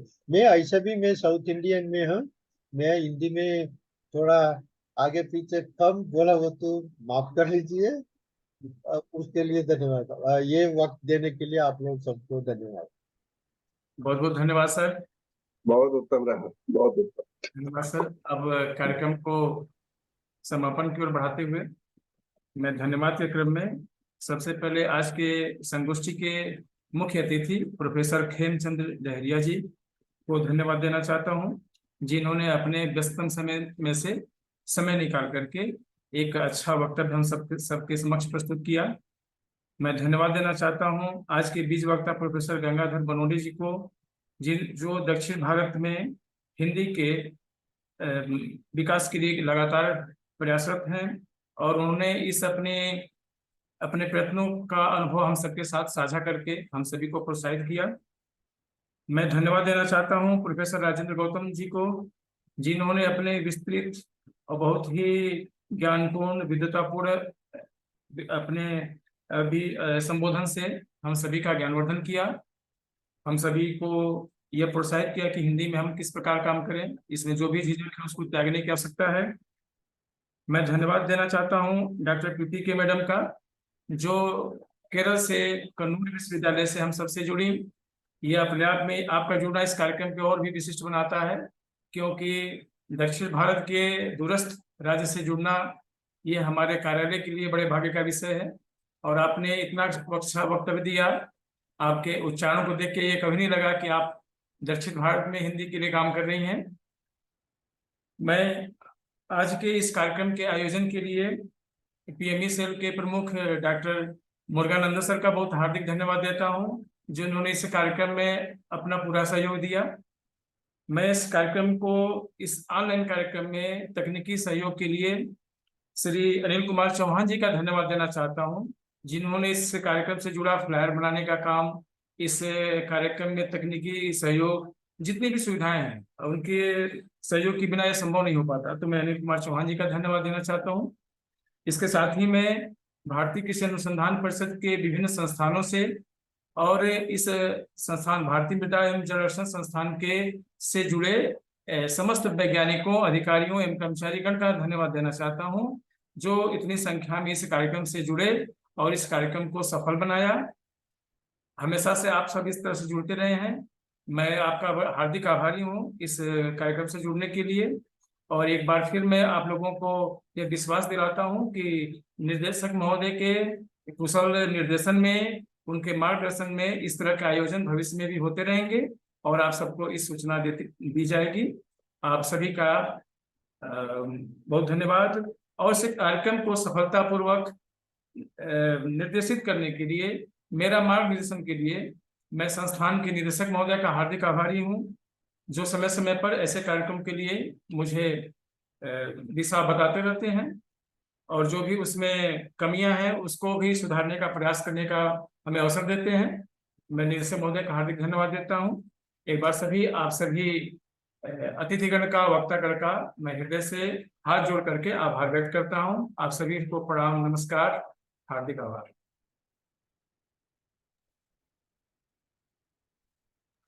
बहुत धन्यवाद आपका। नमस्कार। धन्यवाद सर, बहुत बहुत धन्यवाद। बहुत धन्यवाद विदा दीजिए सर। धन्यवाद सभी का।